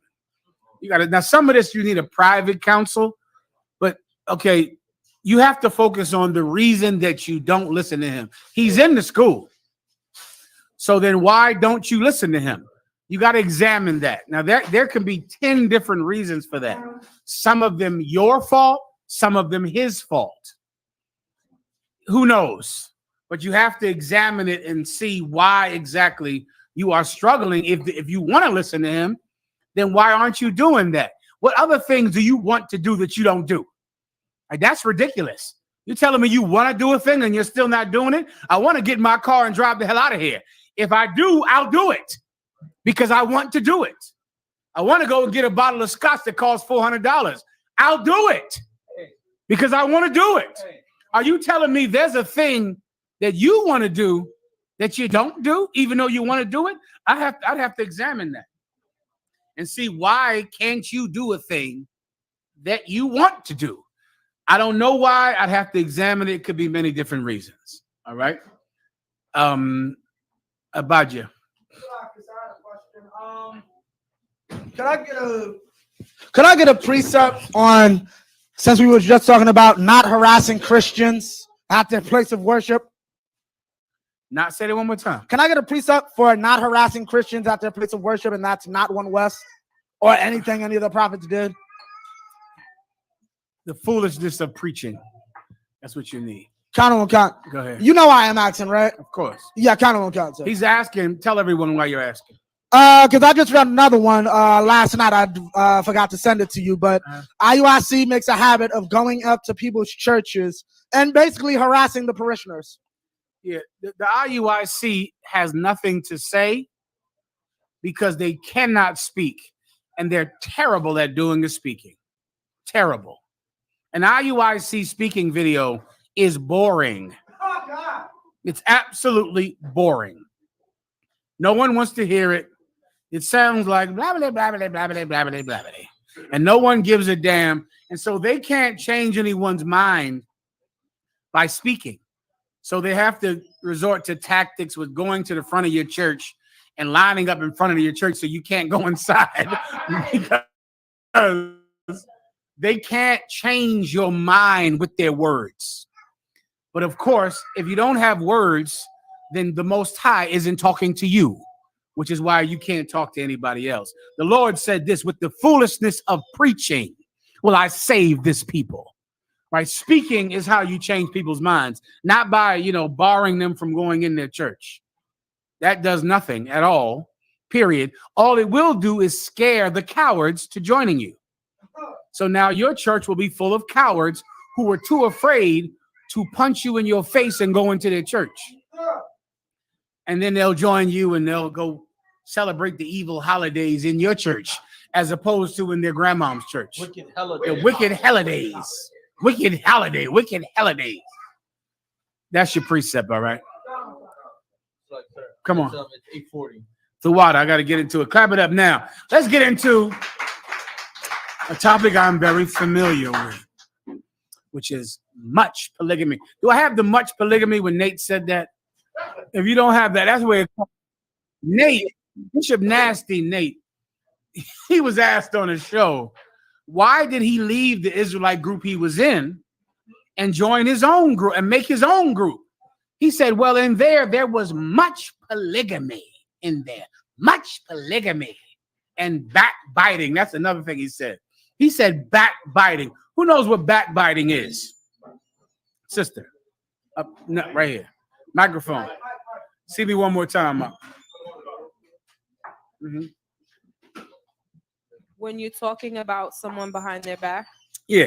Guess who the main one was? Trend started by you. Behind the back. That's the Nasty Nate. You know what? When Nate said he didn't like all that backbiting, you know what it reminds me of? Arguing with your wife. And she, no, not your wife in specific, but this. Many times I get a call from a sister. I'm sorry, Warrior. I get a call from her sister and she'll say, I'm tired of arguing with my husband. Or I get a call from a brother and he'll say, I'm tired of arguing with my wife. Arguing can stop tomorrow. Agree. Right. Just disagree with them. The problem with arguing is you don't want to agree with the other one. So really arguing is not the problem. The problem is you refuse to agree with them. Anyone can stop arguing. Just say, you're right, baby. I'll do it. No sweat, baby. You got it. But really, when a person says there's too much arguing in their home, what they mean is, I can't win any of them. That's what they actually mean. They want to win these arguments. They want the arguing to stop without them agreeing with the person they're arguing with. Well, Nate is the same way. Nate left the UPK because of all the backbiting. Nasty Nate, just do what you're told and the backbiting stops. Just stop disagreeing. Stop doing things that are against what the Most High God said. And then there's no more arguing. There's no more backbiting. He was against that the same way he was against polygamy, because there was much polygamy in the ISUPK. Well, I hold your point. Let me explain. We're going to go into some precepts about polygamy tonight. Polygamy is the unsung hero of this nation. Now, before we start, raise your hand if your father had children that were not with your mother. Ooh, that's a lot of people. That's the majority of their home. Raise your hand if your father was with another woman first before he had you. Raise your hand. Ooh. My father had women during being with my mother. He had women. Yeah, he had women. So do you understand? If you don't believe in polygamy, you didn't want to exist. Right. Because without polygamy, you would not exist. There would be no life on earth. Do you understand? Life on earth comes from polygamy. That's how life is here. That's how you can lose 3 million people in the war, and people are still here because some man is getting everybody pregnant. Everybody, everybody's getting pregnant. Otherwise, where do all these people come from? How many people died in World War II? 3 million. World War I, 2 million. The Iraqi War, 3 million people. Vietnam, 800,000 people. Where are all these people? People somehow are still here. Polygamy is why they're here. Because men desire women. They want them. Which is why these studs and bulldaggers will never overtake men. I don't know if you sisters know about that. A lot of you get tempted by a stud and a bulldagger because you're so thirsty for attention and you think you can never get a man because in your mind you had sex with so many men. You need to try women now. Maybe things will turn out better. A lesbian will never replace a man because for 2 reasons. One, a lesbian can never make a person, and a lesbian can never want a woman the way a man does. You bulldaggers, you don't understand. You don't know what it is. You know what you bulldaggers want? You want companionship.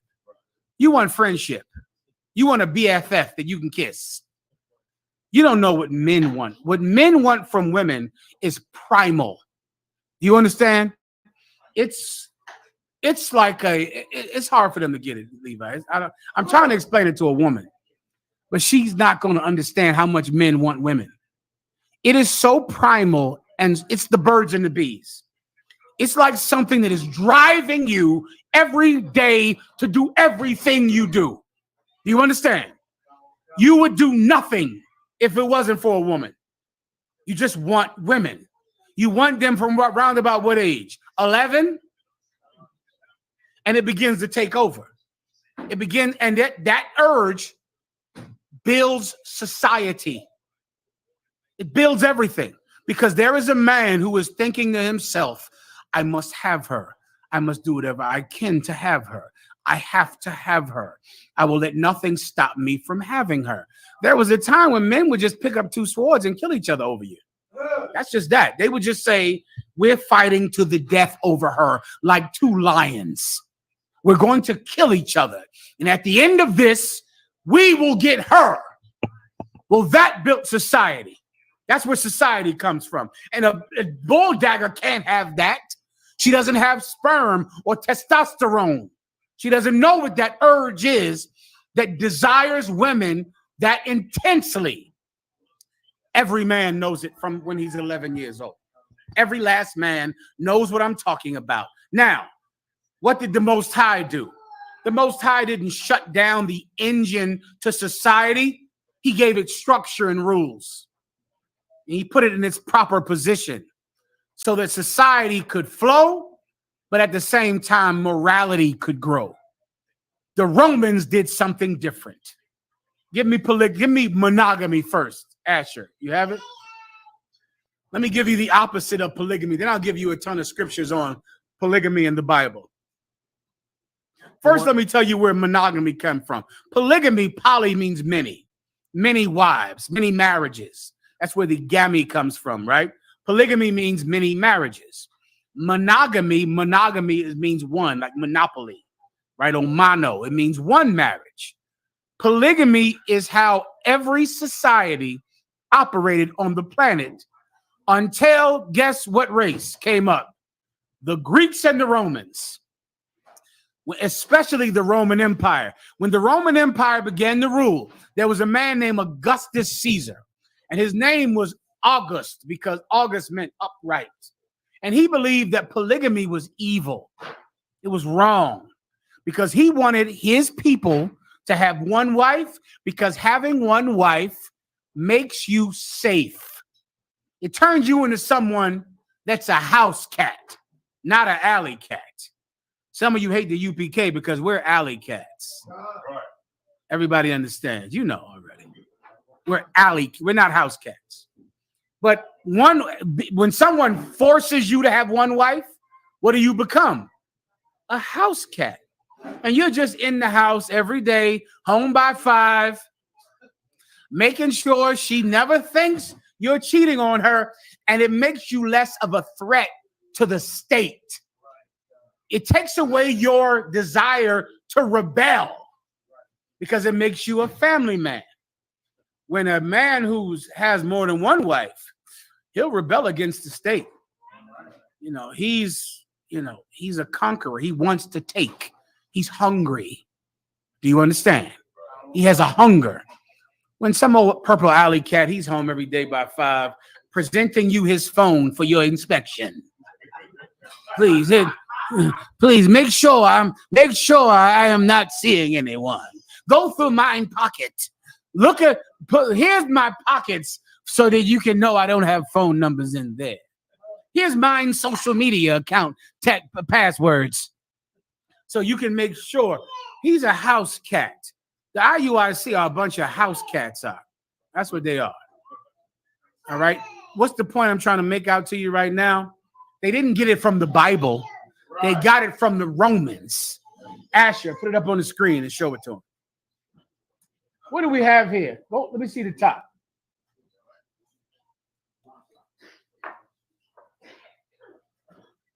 Marriage in ancient Rome. Here we go. Marriage in ancient Rome. As you know, the IUIC wears purple. Where did that purple color come from? The Romans.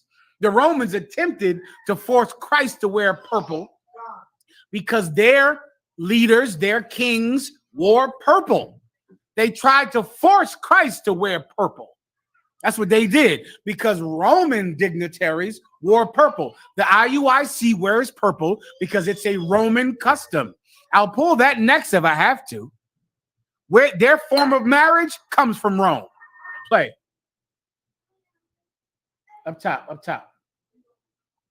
Go ahead. Marriage in ancient Rome was a fundamental institution of society and was used by Romans primarily as a tool for interfamilial alliances. Meaning what? They use marriage like treaties between two people. So, I wanted to join her family, so I signed a contract with her, which made me now an ally of her family. So her family did not want me to sign another contract because it would lessen their agreement. So the only way we could agree is if my daughter was your only wife, which made my daughter your heir to all of your money.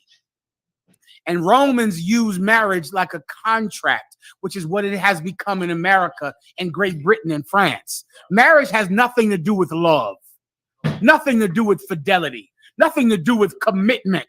Marriage is about the contract. Marriage is about who gets your money, who has the say when you're sick. Marriage is about the contract.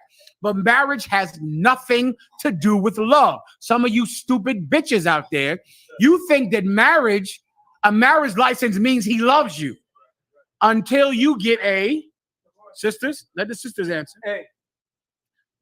Until you get a what? You think marriage license means love until you get a divorce. Do you know by the time in 1970, 30% of marriages had divorce. By 1969, 70% of marriages were ended in divorce. By 1969. The minute everyone realized they could get a divorce, everyone got one. Everyone got one. The divorce rate was low when the Catholics didn't let you get divorced. But the minute the Catholics said you can go ahead and get one, everybody got one. No one wanted to stay with each other the rest of their lives. If you want to know why marriages fell apart, people stopped being forced to stay together. Which tells you what about marriage? They were only together because of the contract. They didn't want to be with each other. And the minute the church and the state said you can get a divorce in 1969, 70% of marriages ended in divorce to this day. To this day. Why? Because all of it was just the Roman concept of marriage. Put it back up on the screen. Yes, sir. Roman marriage was a monogamous institution. It was a what? Monogamous institution. Read it from the Roman. Roman marriage was a monogamous institution. Read it again. Roman marriage was a monogamous institution. That's where you get that from, that monogamy. You get it from the Romans, which is where you get the wearing purple from. The Romans. Keep going. Concern. Roman citizens could have only one spouse at a time. At a what? One spouse at a time. At a what? At a time. At a time. Back in Rome. Only one spouse at a time. Keep going. But allowed divorce and remarriage. What did the Romans allow? Divorce and remarriage. Are you allowed to divorce your wife in the IUIC? Who knows? Anybody know for a fact? If I may, if she leaves what they call the truth or their congregation, you are supposed to divorce her. Yeah. Yeah. The She's an unbeliever. IUIC believes in divorce because Romans believed in divorce. They believe in that. So the same way you can go they force you to get a marriage license saying we're married, they're going to force you to get a divorce decree also about you. And what's so interesting, because I just realized this, is that you find so many videos of sisters saying, my husband left me and divorced me because I left the IUIC. And I find it very funny and strange because we're talking to women that initiate. But in this group, purple group, it seems that the men are the ones doing the women's job. Well, I can explain that to you. In the IUIC, they don't like girls. And you give me any group that pushes monogamy or celibacy, forced monogamy, they don't like girls. Ask your Catholic priests who say you can't have any wife at all. They're queer. The IUIC is queer. They don't like girls. But in the UPK, sisters, clap your hands because we love girls. That's right. Ooh-wee. Ooh-wee, do we love them. Like the multiverse of madness. We love them. Can't get enough of them like potato chips. Can't get enough. One is just really not enough.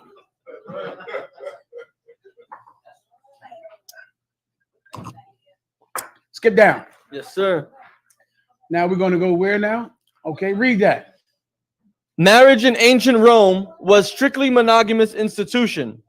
Under Roman law, a Roman citizen, whether male or female, could have only one spouse at a time. Okay, I think I got that. Skip down to the other one. The practice, you need more right here? Yeah, the practice of monogamy distinguished the Greeks and Romans from ancient civilizations in which elite males typically had multiple wives. You see that?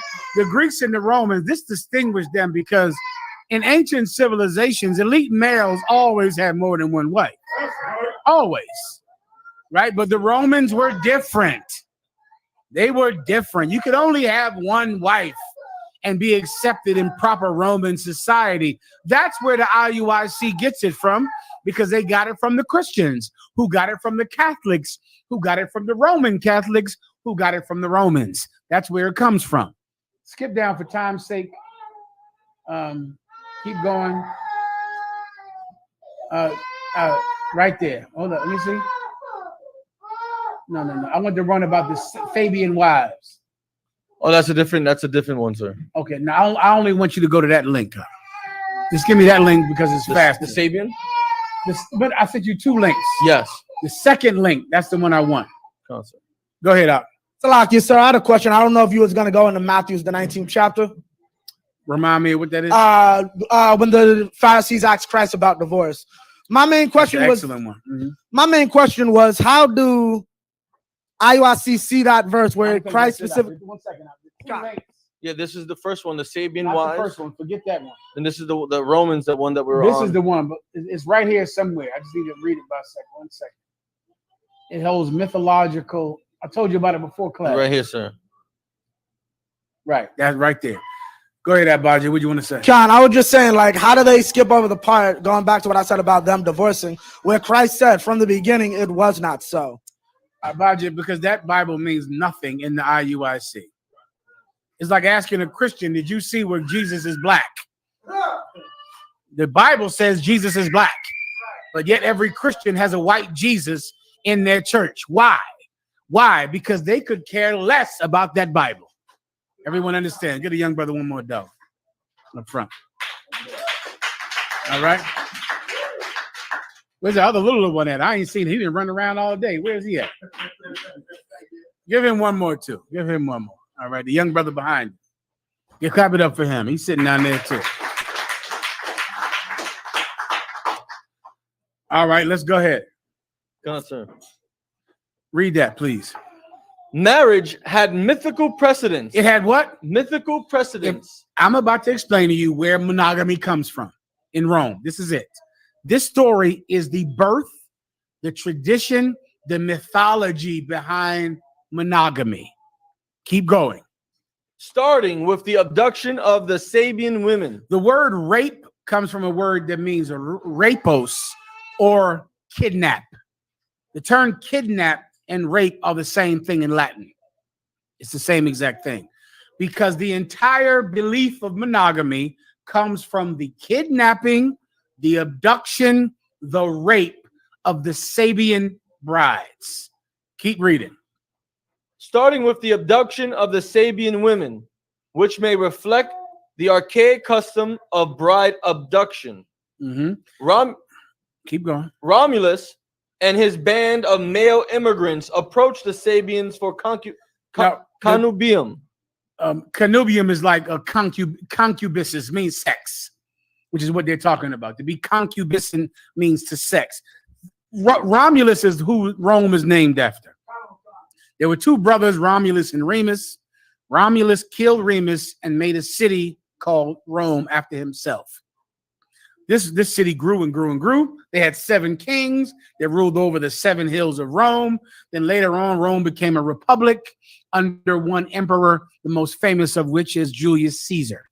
All right. But a long time ago, there used to be a monarchy and they had a king. Their first king was Romulus. Now, Romulus was an immigrant living in Sabia, which is what the land of Rome was called before Romulus took it over. And he wanted to have sex with these women. Now, early marriage among white people was hitting you over the head with a stick. That was marriage. And you can go Google this with the Neanderthal man. They had a big stick, and that was how they got married.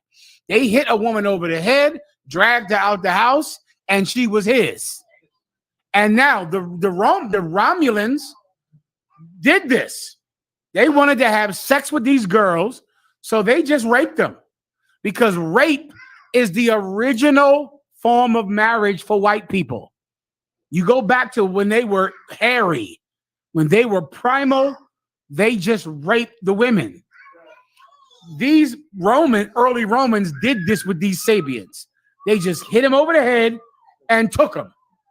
Abadja. I'm gonna say, well, since we're talking about fake Israelites, there's another group of fake Israelites that thought something similar. Yeah, GMS, they also believed in rape. They're gone now. Keep going.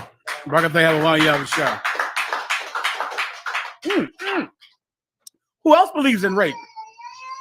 The IUIC believe in rape. Can I get the video? I didn't give it to you, Asher. Somebody sent Asher the video about what's the name of the rape? Corrective rape. You see, these are Romans. They're like Romulus. The IUIC believes in corrective rape. They rape you now, you're theirs, and they sign a marriage license later. When you get it, Asher, play that. First, keep reading. The legal right to intermarriage from the Sabians.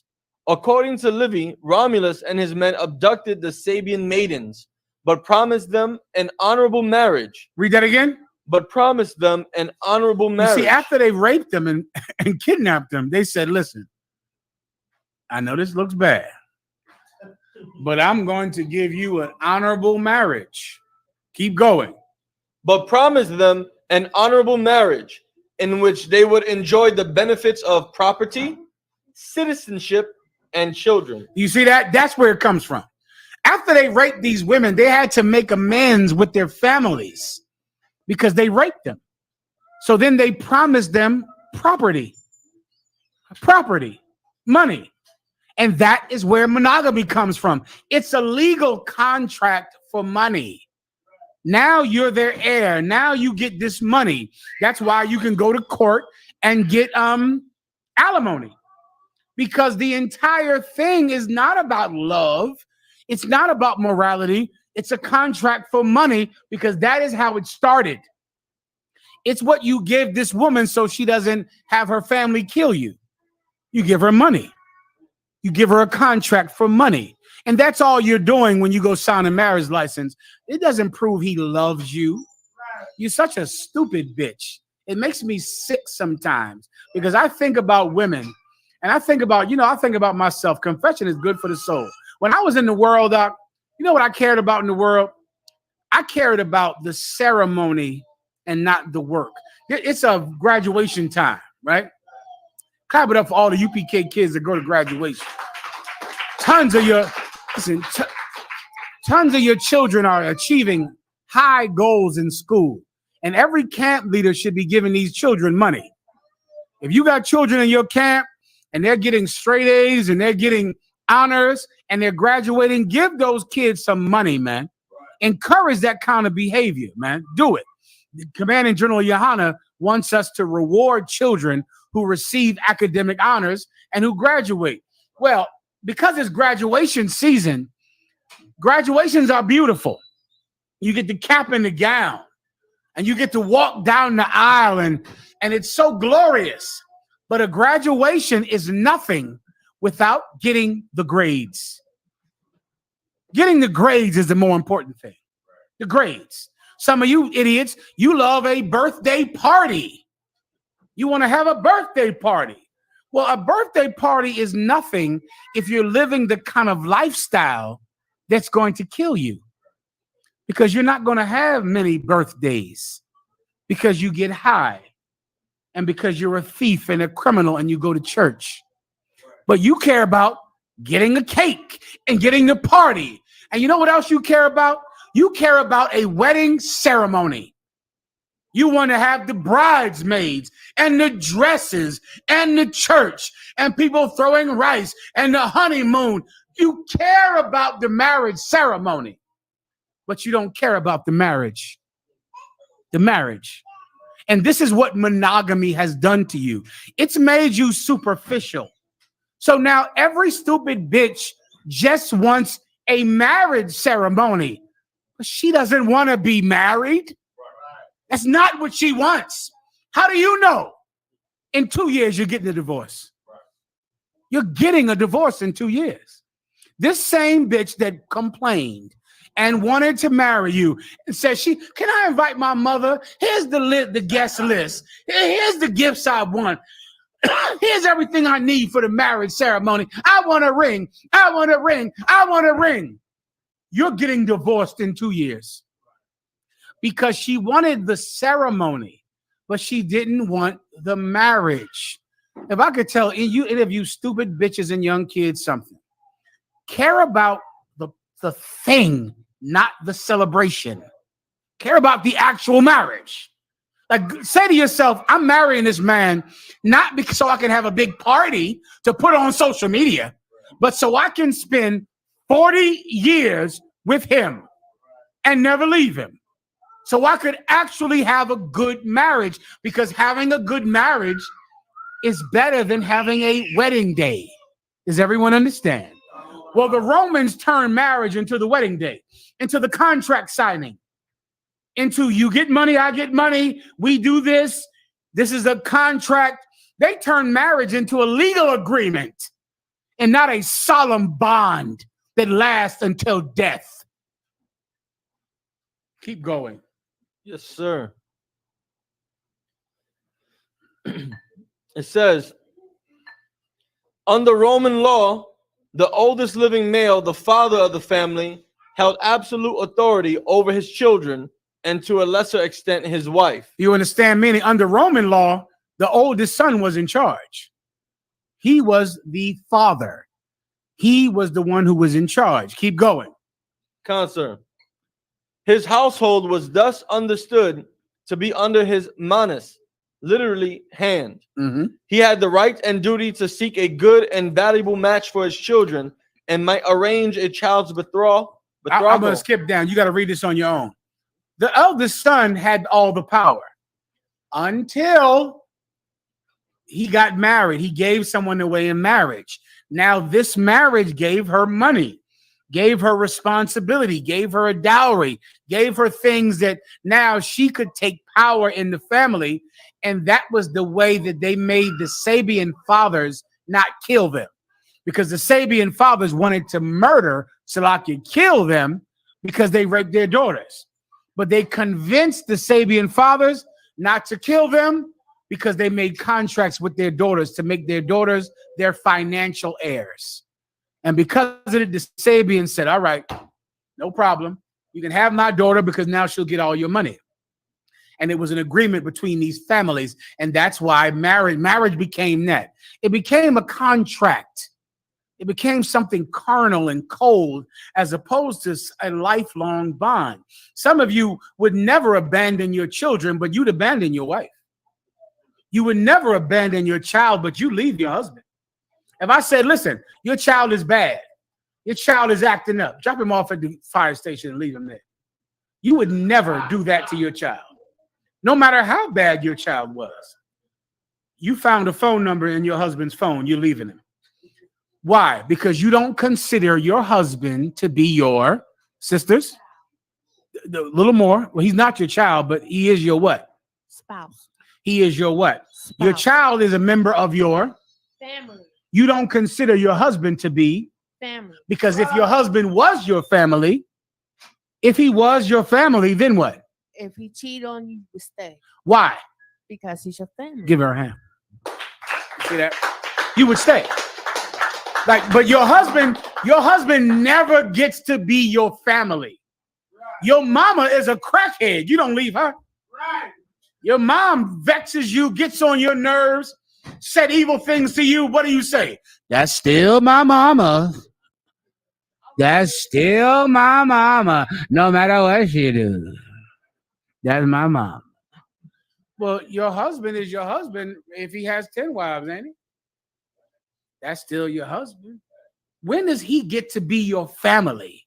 When do you make a bond with him that is at least as strong as the bond with your mama and your uncle that molested you, that you still go and eat Christmas dinner with him every year and sit across the table from him? And you know he molested you, and you sit there and pass him mashed potatoes. But your husband, you end the bond with him when you're unhappy, because your husband is never your family, because your marriage is Roman. Right. You have a Roman marriage. Your marriage is a contract. Your marriage is, business partners making a deal. In the UPK, our marriages are not contracts. Our marriage are solemn oaths that we make. It's solemn. It's holy. And brother, I've had to convince some husbands to stay with your dumb ass when he didn't want to stay with you. I pray you understand. Because you vex him and get on his nerves.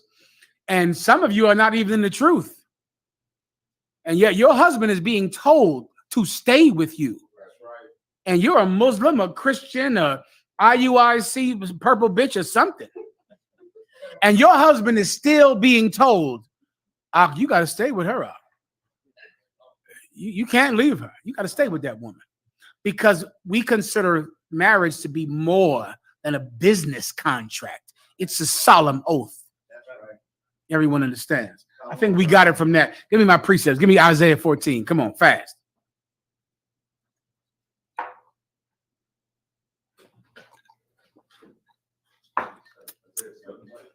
I need my phone. Give me the precept. What Paul said. It's in the New Testament. Be ye not conformed to this world. Right? Give me that, and keep the traditions. And just give me all your polygamy precepts. There's a whole ton of them. The whole Bible is built on polygamy. The whole society. Nothing could happen here without polygamy. Matter of fact, before you do that, give me two sisters that worked out their differences. Give me Leah and Rebecca in the Mandrakes. Right. Give me that, man. General Haas sent me a video about Bishop Kanai teaching that multiple wives is lawful.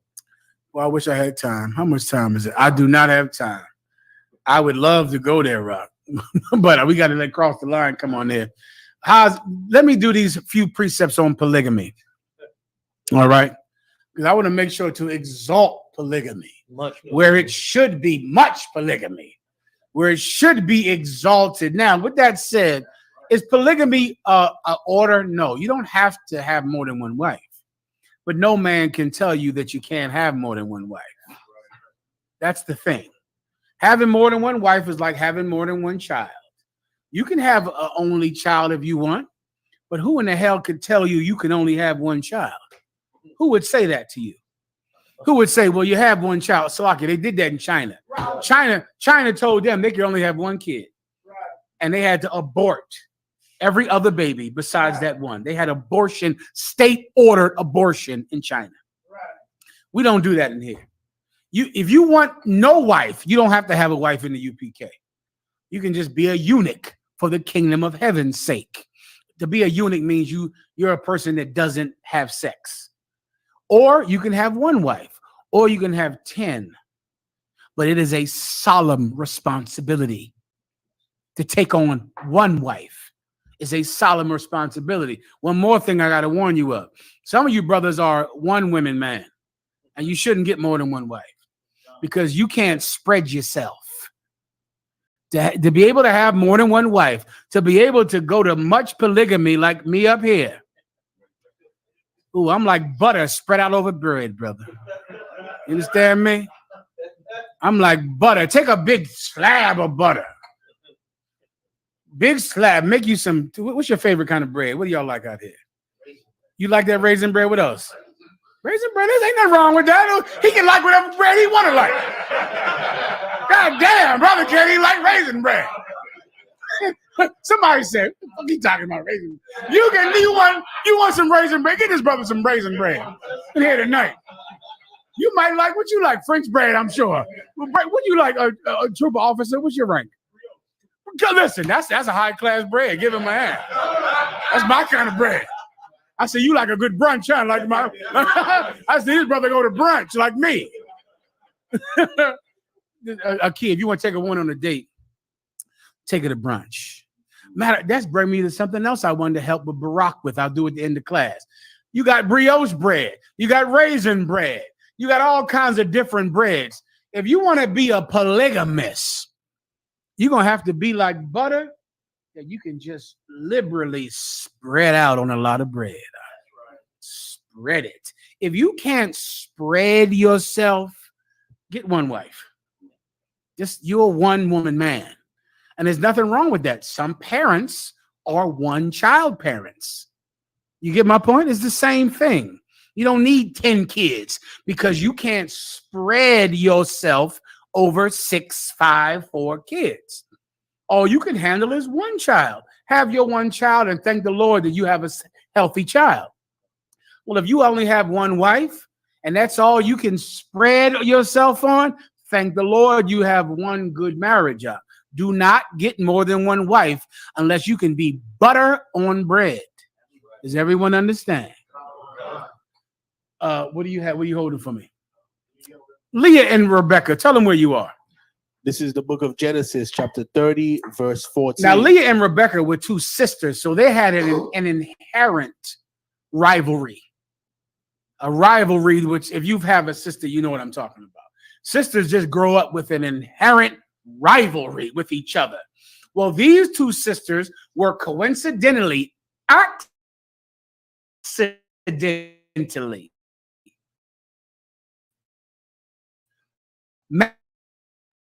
married to the same man.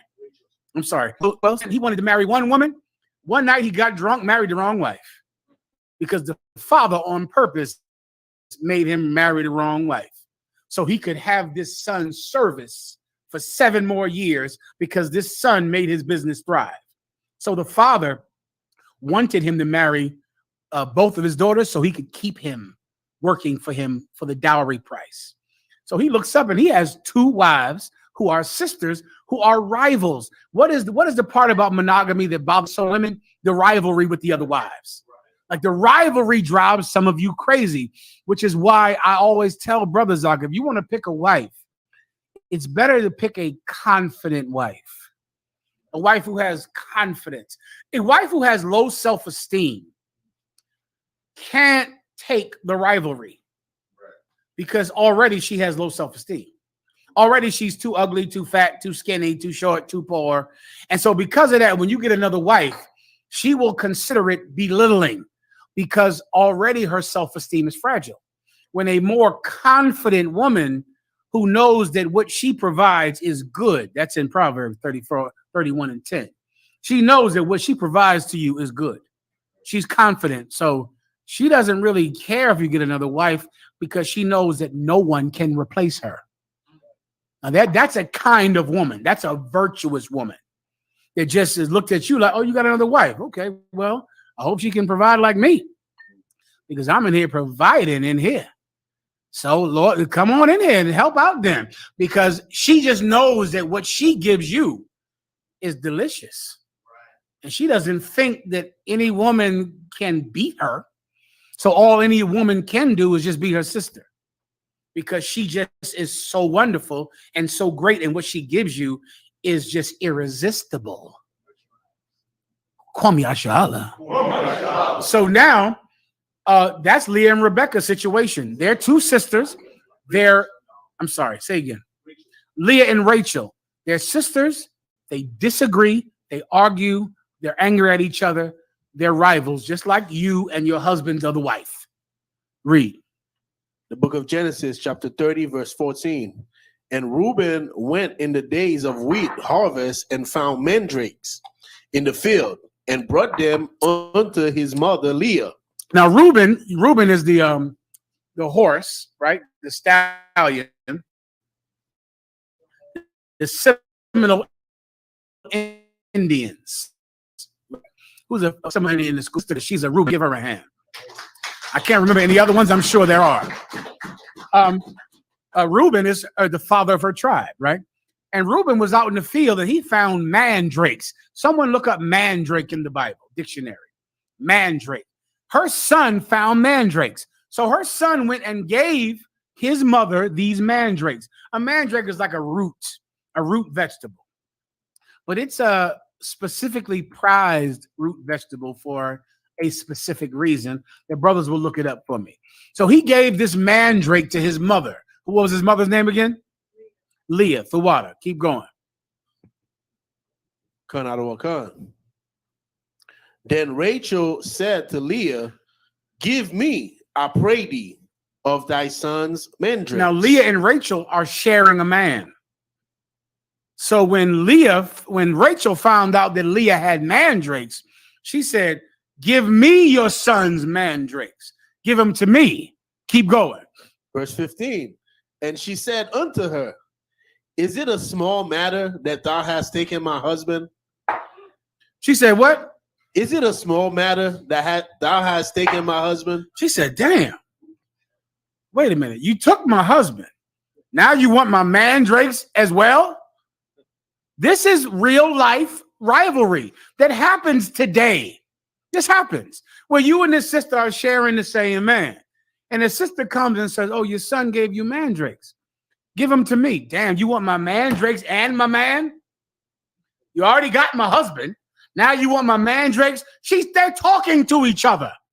Do you understand? This can happen where two sisters can share the same man and they can communicate. They can talk. I would like to have your mandrakes. I'm coming to you, asking you for your mandrakes that your son gave to you. Who looked at mandrakes for me yet? No one else. Trooper, you got it? Yeah, it's kind of a long definition, but you know what I need. Part, it says Slacker.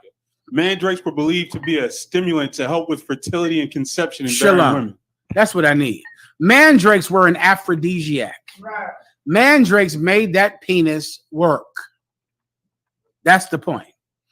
Some of you buying all kinds like Viagra, right? Or Cialis, right? Mandrakes worked on a penis to make a penis one west. That's what it did. Some of y'all purple women, you don't know. These brothers in here, these penises working here. Bro. That's right. Ooh, they working. They working overtime. They're working a double shift. These penises in here don't take a day off ever. You say penis, you want to go on vacation? I'm good. I'm straight. I'll show up. I'll see you tomorrow. Penis, you want to retire? No, I'm gonna keep going. I'm gonna keep on going until the wheels fall off of this thing here. Give me that penis a hand. That penis works in here, brother. Why? Because it likes girls. It likes them. It wants them. It desires them. Well, this sister said, damn, your son gave you mandrakes, give them to me. Why is she asking for them? Now you know why she's asking, right? Sister, why does she want these mandrakes from her sister?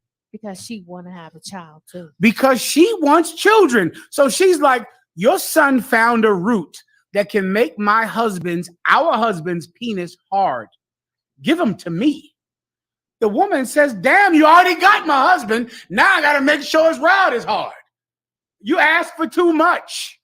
That is what we're reading about right now, which is what I want you to focus in on.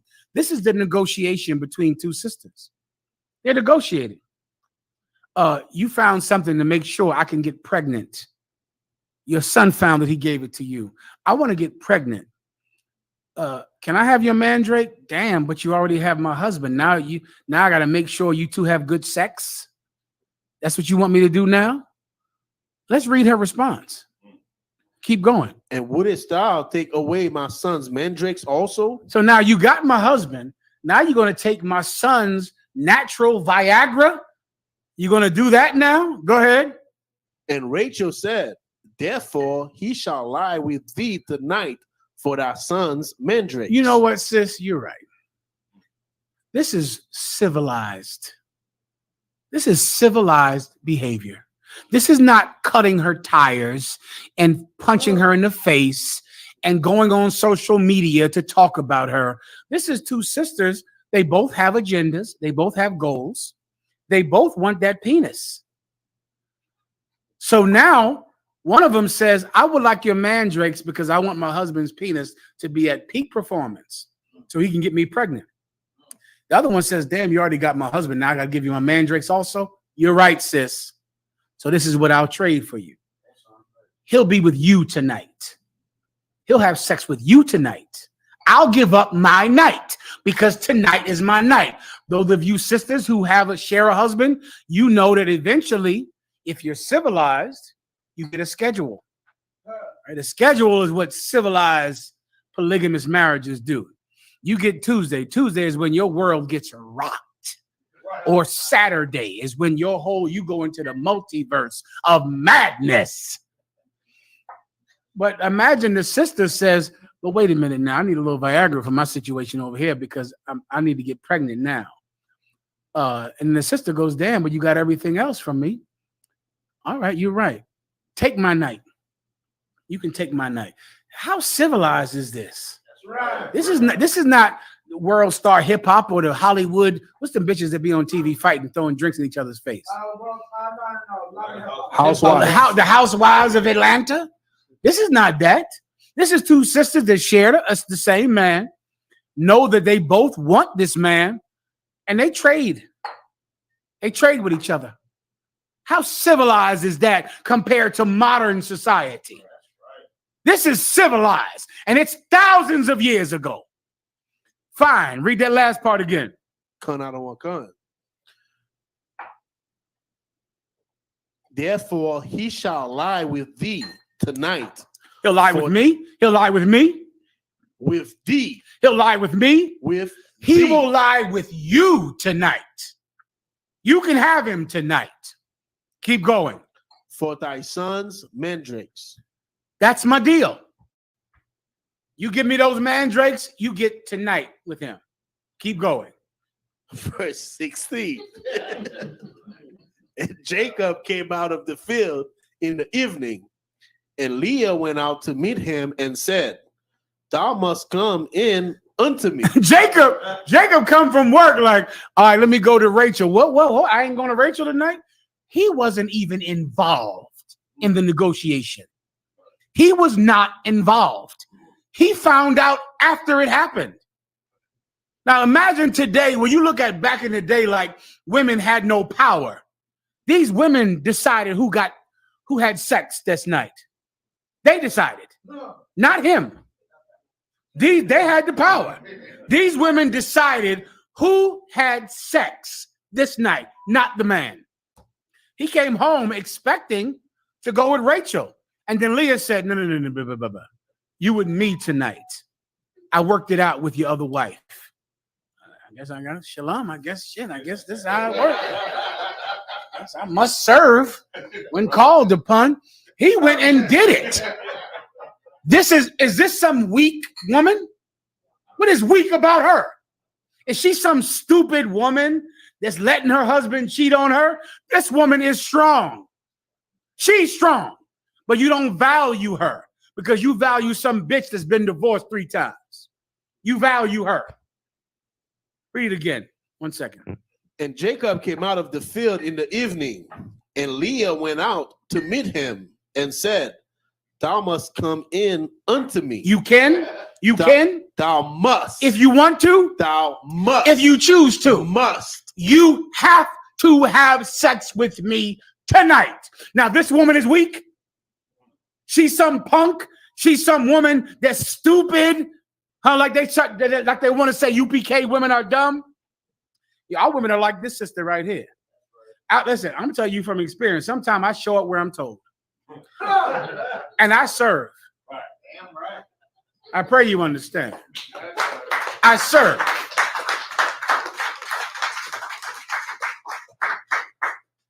And that's that.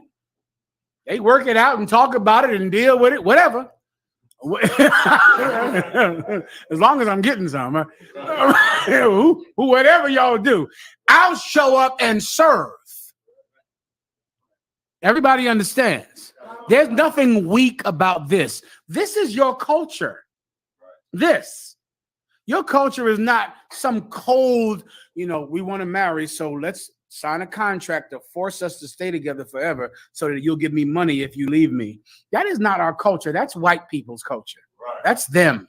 That's not how we operate. We're a sincere people. We're sincere. We're spiritual. White people have to have some piece of paper to force them to do the right thing. Your husband in the UPK will never leave you for the rest of your life with no paper, with no signature, nothing. What else do I need? Fast. I gotta move on. Yeah, the one I asked for about I forget what it was now. Go ahead. That one right there. Go ahead and read that. I got Romans 12 and 2, and also, sir, Mhm. I pulled Samuel's mom. If you're familiar with that story. Remind me. Samuel's mother, his father had another wife who was evil towards her. Then she had to go to the priest. Go ahead, read after this precept. Read that. Go ahead. You want the Romans? Yeah, then I'm gonna end it with Christ with the 7 virgins or 10 virgins, whatever that was. There's Romans 12 and 2. And be not conformed to this world. That's what happened in the IUIC, the purple pigs. The purple pigs. I'm sorry. Read it one more time. There's Romans 12 and 2. And be not conformed to this world. The purple pigs have been conformed to this world. They've just decided to be Christians. But in the Bible, polygamy is allowed in the Bible. The Bible says where there is no law, where the young brothers at? They're gone.